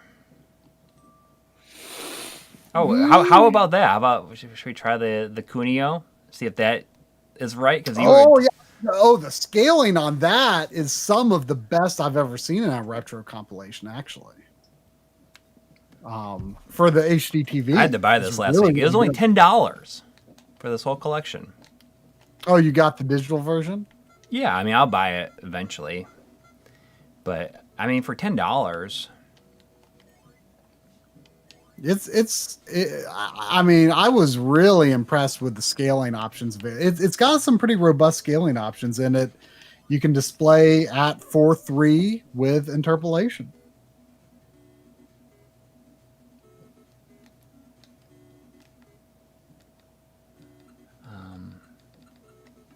okay, here we go.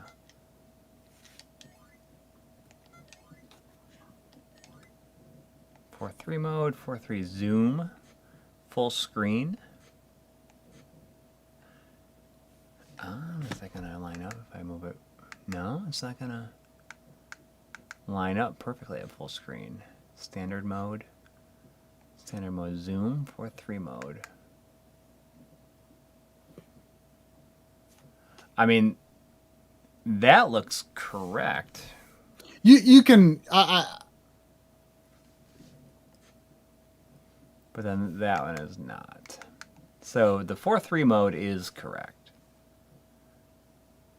But it's still, I guess, it's a 8.7. Is that what's going on here? I don't know.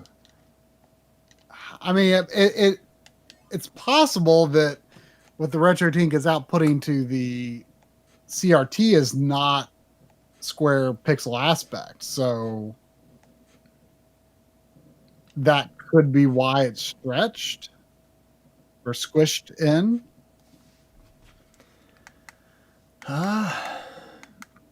Maybe. So is that what it would need to be? Scepter Sepper, I was just about to say there was a Ninja Gaiden collection on SNES.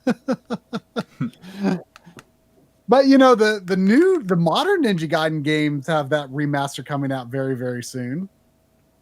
I have the Japanese or Asian version, I forget which one, that seems to be confirmed to have English. The PS4 version, pre-ordered the physical. try one more. I know Demo Kirby really wants that Gamma 2000, so I'll do this. I'll try Blaster Master Zero, and then I'll play Gamma 2000. All right? Blaster Master Zero. It's not correct. Well, here's the thing, though. My camera went to sleep again. Hang on. It looked better to me when I played it than when you were playing it at launch. So I think they may have fixed it. Because I played on the limited run collection.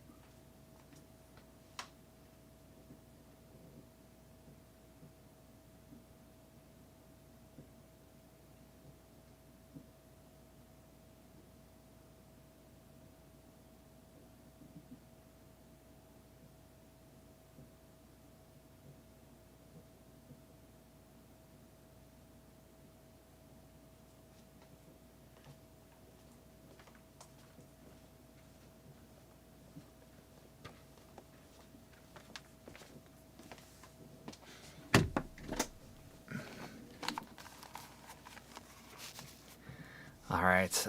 Yes, you do need 2 transcoders to be able to do this. Let me get rid of that.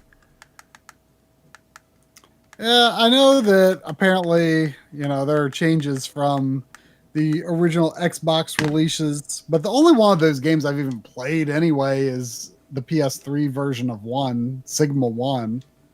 So I can't play. I'll never know the difference.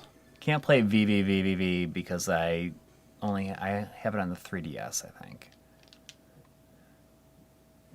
Oh my! Like I'm right at the end of the game. It doesn't let you go back, does it?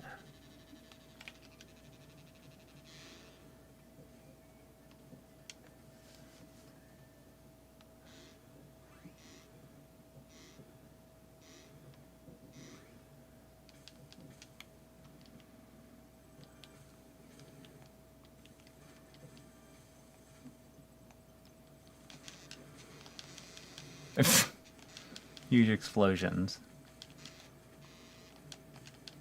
Does the vertical scale look correct? I can't. I mean, it does to me. Look at the text; it looks pretty good. Yeah.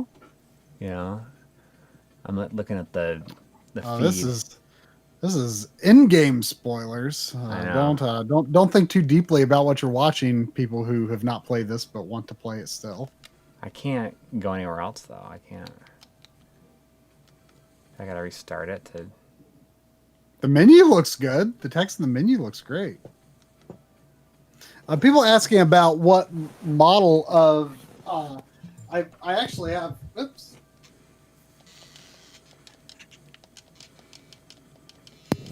I actually have mine right here. Just go to any video on the Retro RGB YouTube channel, and he's got the one by Porta. He's got a link to one's various pieces of equipment that he recommends, and we just bought one from that list. Yeah, the one I got was the Porta one as well. Yeah. I was using another one, but it was kind of giving me some noise. But it was verified to be no lag. Because I bought one a while back, but when I tried it with the Retro Tank, it was kind of noisy. The only reason I really bought it in the first place was just for no lag testing on the Time Sleuth. I don't know. This looks pretty good.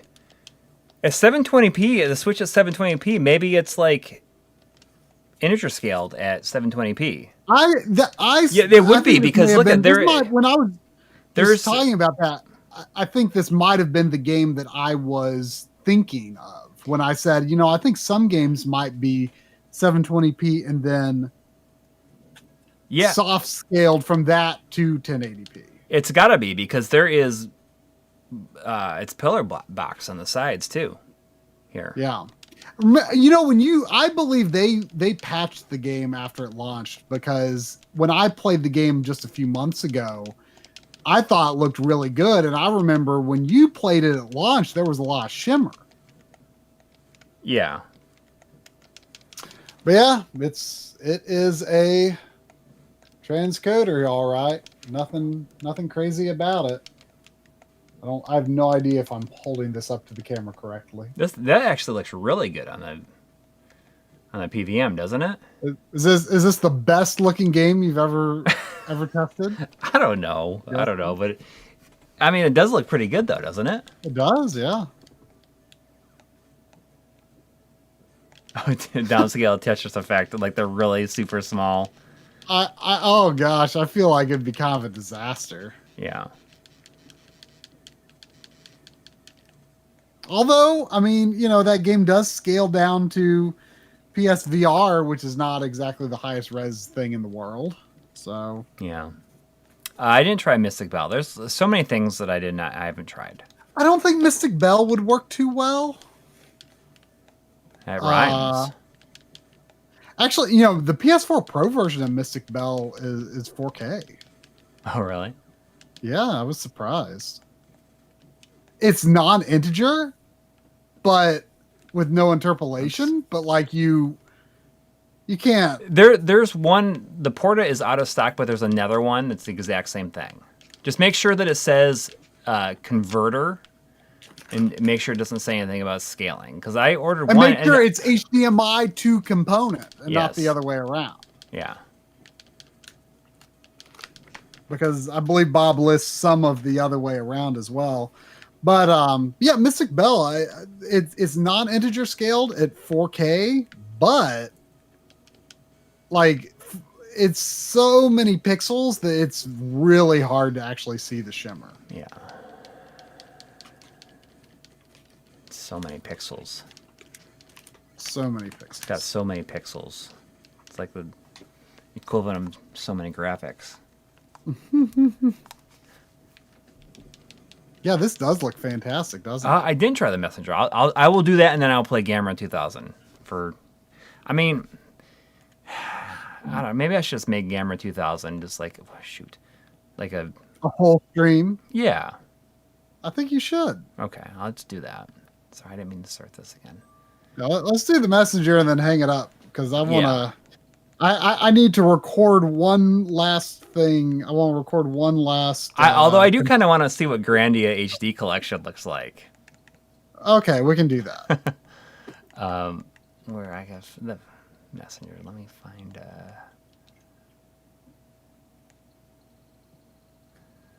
Messenger. Oops. Yeah, I want to record one more comparison tonight, and then I want to try to get some actual sleep. Yeah. I hear that.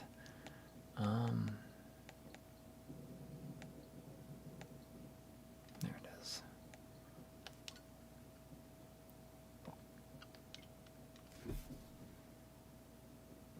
I wonder how the. We're gonna have a bunch of people ordering 2 Portas. These are their tank. Maybe.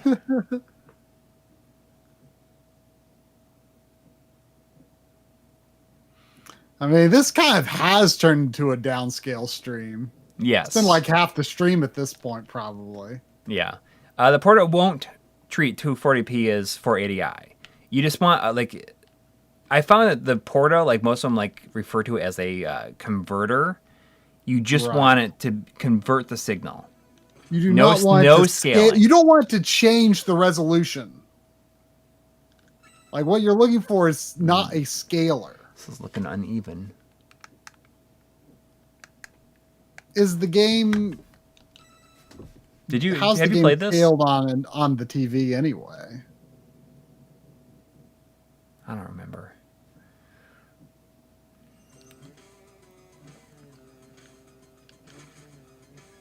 Ooh, yeah, that text is pretty unreadable.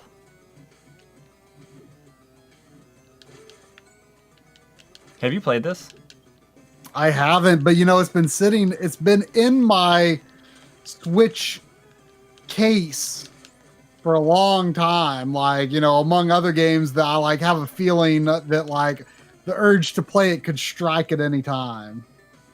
I'm really looking forward to that the RPG that these people are doing. Oh, So is it yeah, like I Sea forgot. of Stars or something like that, or is that something else?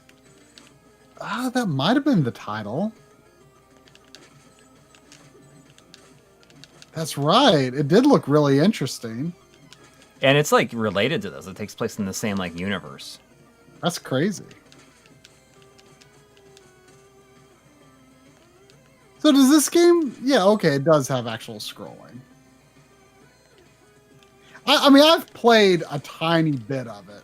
I recorded footage for some episode. I can't remember what. So I've played like, I don't know, 10 minutes or so.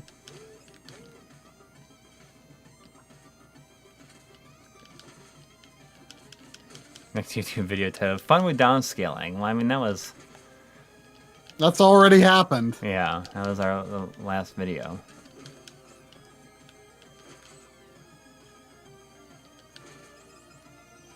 Let's see what we can do here. Sea of Stars, is that confirmed to be getting a physical? I'm sure it will.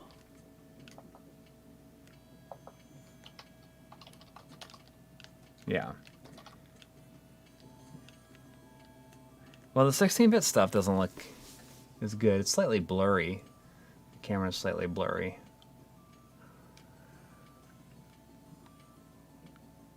Oh, I don't think I realized that Sea of Stars was a Kickstarter.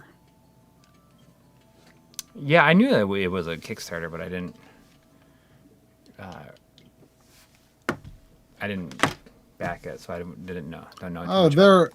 we're very excited to announce our partnership with Limited Run Games to offer an early backer exclusive physical edition for PC and consoles. But I'm sure there will be a regular limited run for it as well.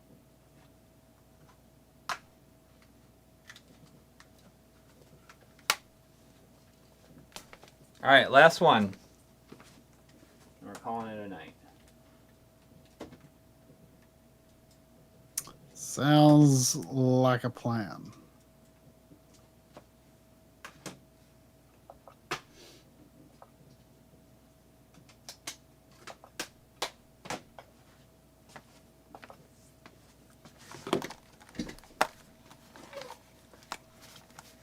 I do not have Cyber Shadow. Hopefully there's a physical version coming soon. I'll just get that. It's you know, to have Grandia HD look good, you got to buy a $300 upscaler to downscale and two. It's like at that point you might as well just buy a PS1 and a CRT and the game. I don't even know how much Grandy is worth these days. I don't know.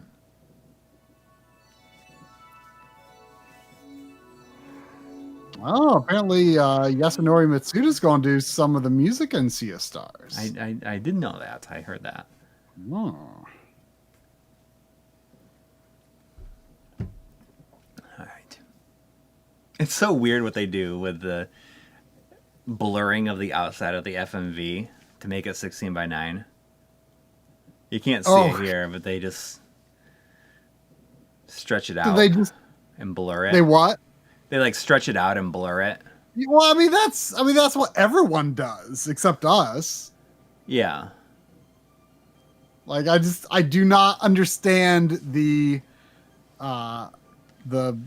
urges people have to fill the entire screen. Nothing wrong with black bars. Nothing wrong with black bars. It's okay. I bet the FMV looks pretty good in 240p because I believe it's AI upscaled and actually for the most part doesn't look bad, but you can still tell it's AI upscaled. In 240p it might be less obvious. Yeah. Well,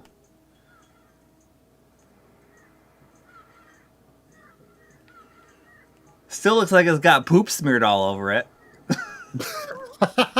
But what can you do?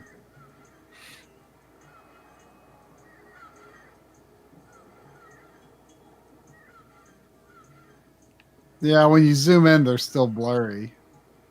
Yeah. Well, then I'm It hardly blurry. looks They're like just like it hardly looks like you've downscaled it at all, honestly. I don't even feel like I'm looking at a CRT anymore.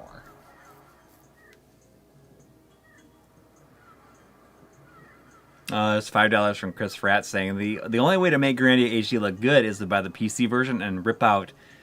By that I mean delete the enhanced graphics out of the files. Interesting. So, Why don't they just like make it an option? yeah. I guess if they did it at this point, I'd be annoyed that like it's not on cartridge though.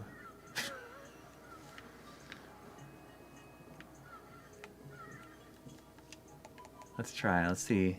Let's try Grandja 2 real quick. Grandja 2.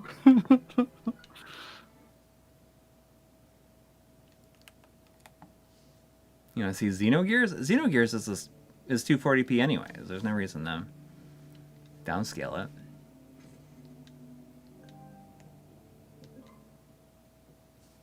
Yeah, there's no HD Xenogears to downscale. That game is expensive now. Oh, really? Yeah. I went to this when I was coming back from Columbus a few days ago. I stopped at a game store there, and it was pretty cool. But I was just really annoyed that so much stuff didn't have price tags on it. And I just find that really obnoxious. Where it's like basically saying, "Hey, we're gonna look up what this is selling for on the spot." You know what I mean? Yeah. And we're not gonna commit to anything.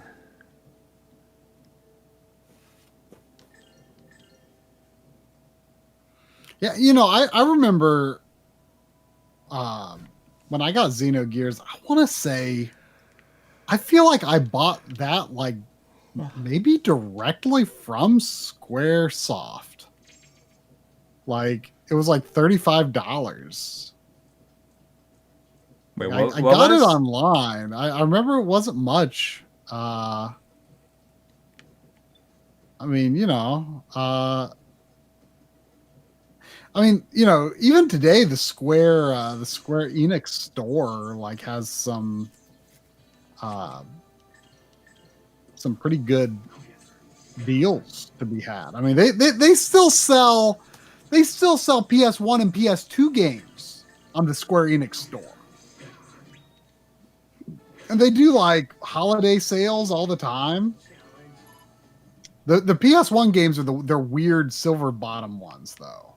Yeah, which are kind of neat. But yeah, they're great. I can't believe there's no into battle transition here. Like it just like it doesn't smear the screen or do anything. It just like goes to black and the battle starts. The very little bit I played of this HD version, I feel like the audio felt really weird.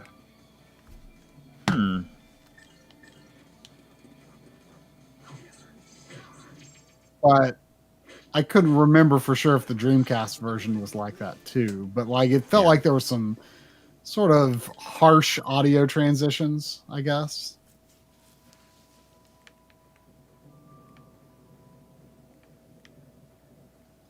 Oh, we're going to Carbo Village.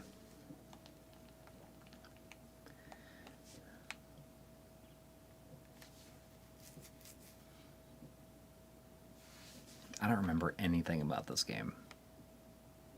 Yeah, Dawn of Mana's on the Square Enix. So there's a lot of PS2 and 360 and PS3 games on there. Like it's crazy. But yeah, I want to say, I could be wrong, but I want to say like I bought Xenogears from like the Squaresoft online store back in, probably like 2000 or something. And it was a new copy, probably $35. Yeah.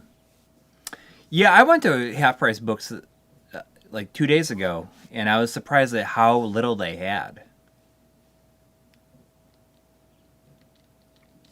Well, what's the verdict? How does Grandia 2 look in 240p?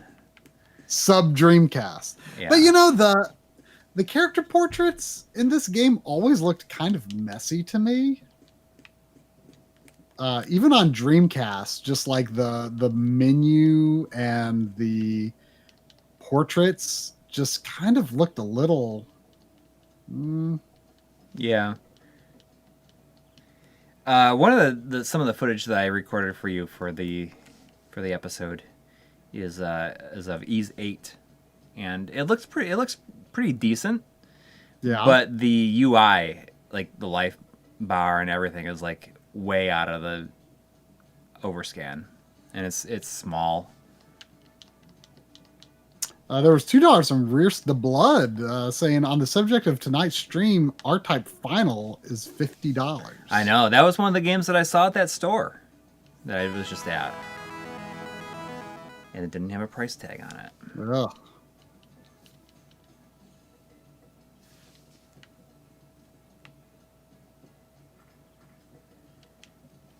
Well,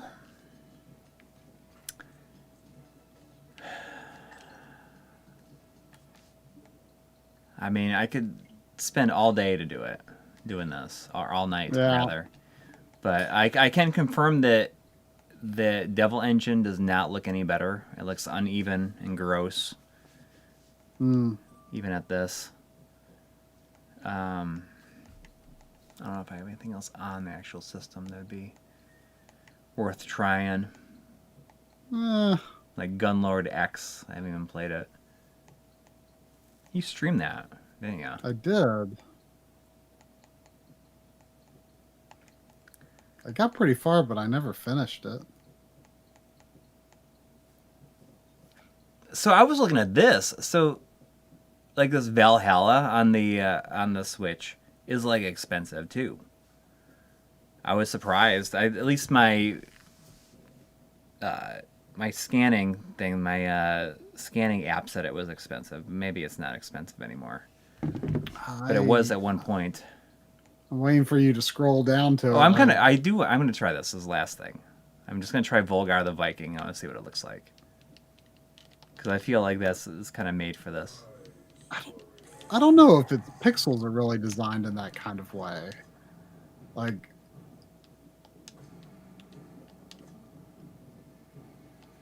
it's been a long time since I've seen it in action, but my memory was it kind of had more of like a 480p, like more of almost a PC graphics look. But I could be wrong.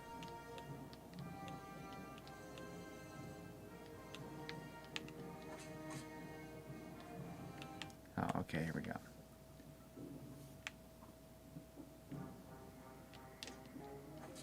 I mean, it doesn't look horrible. No.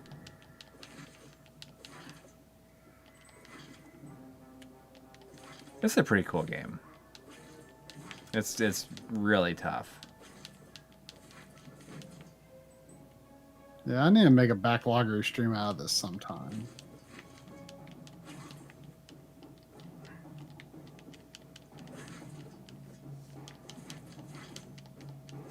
Pixels can be designed for anything if you crush it enough.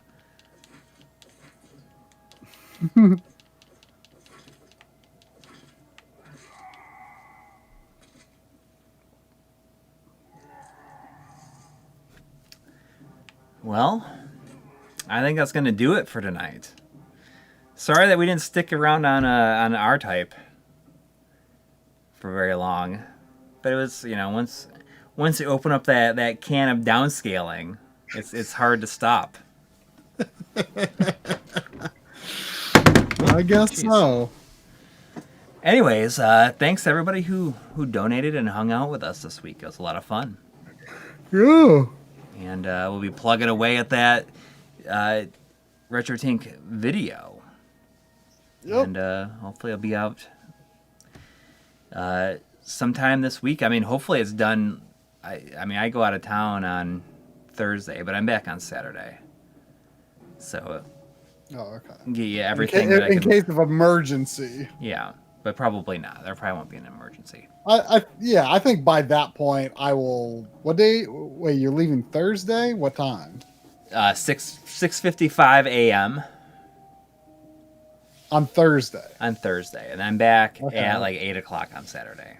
Well, by like early Wednesday, I'll need to be pretty sure that I've figured out everything that I need from you. Yes. Yeah. All right. Have a good night, everybody. And we'll see Yep. you soon. Good night. Yeah.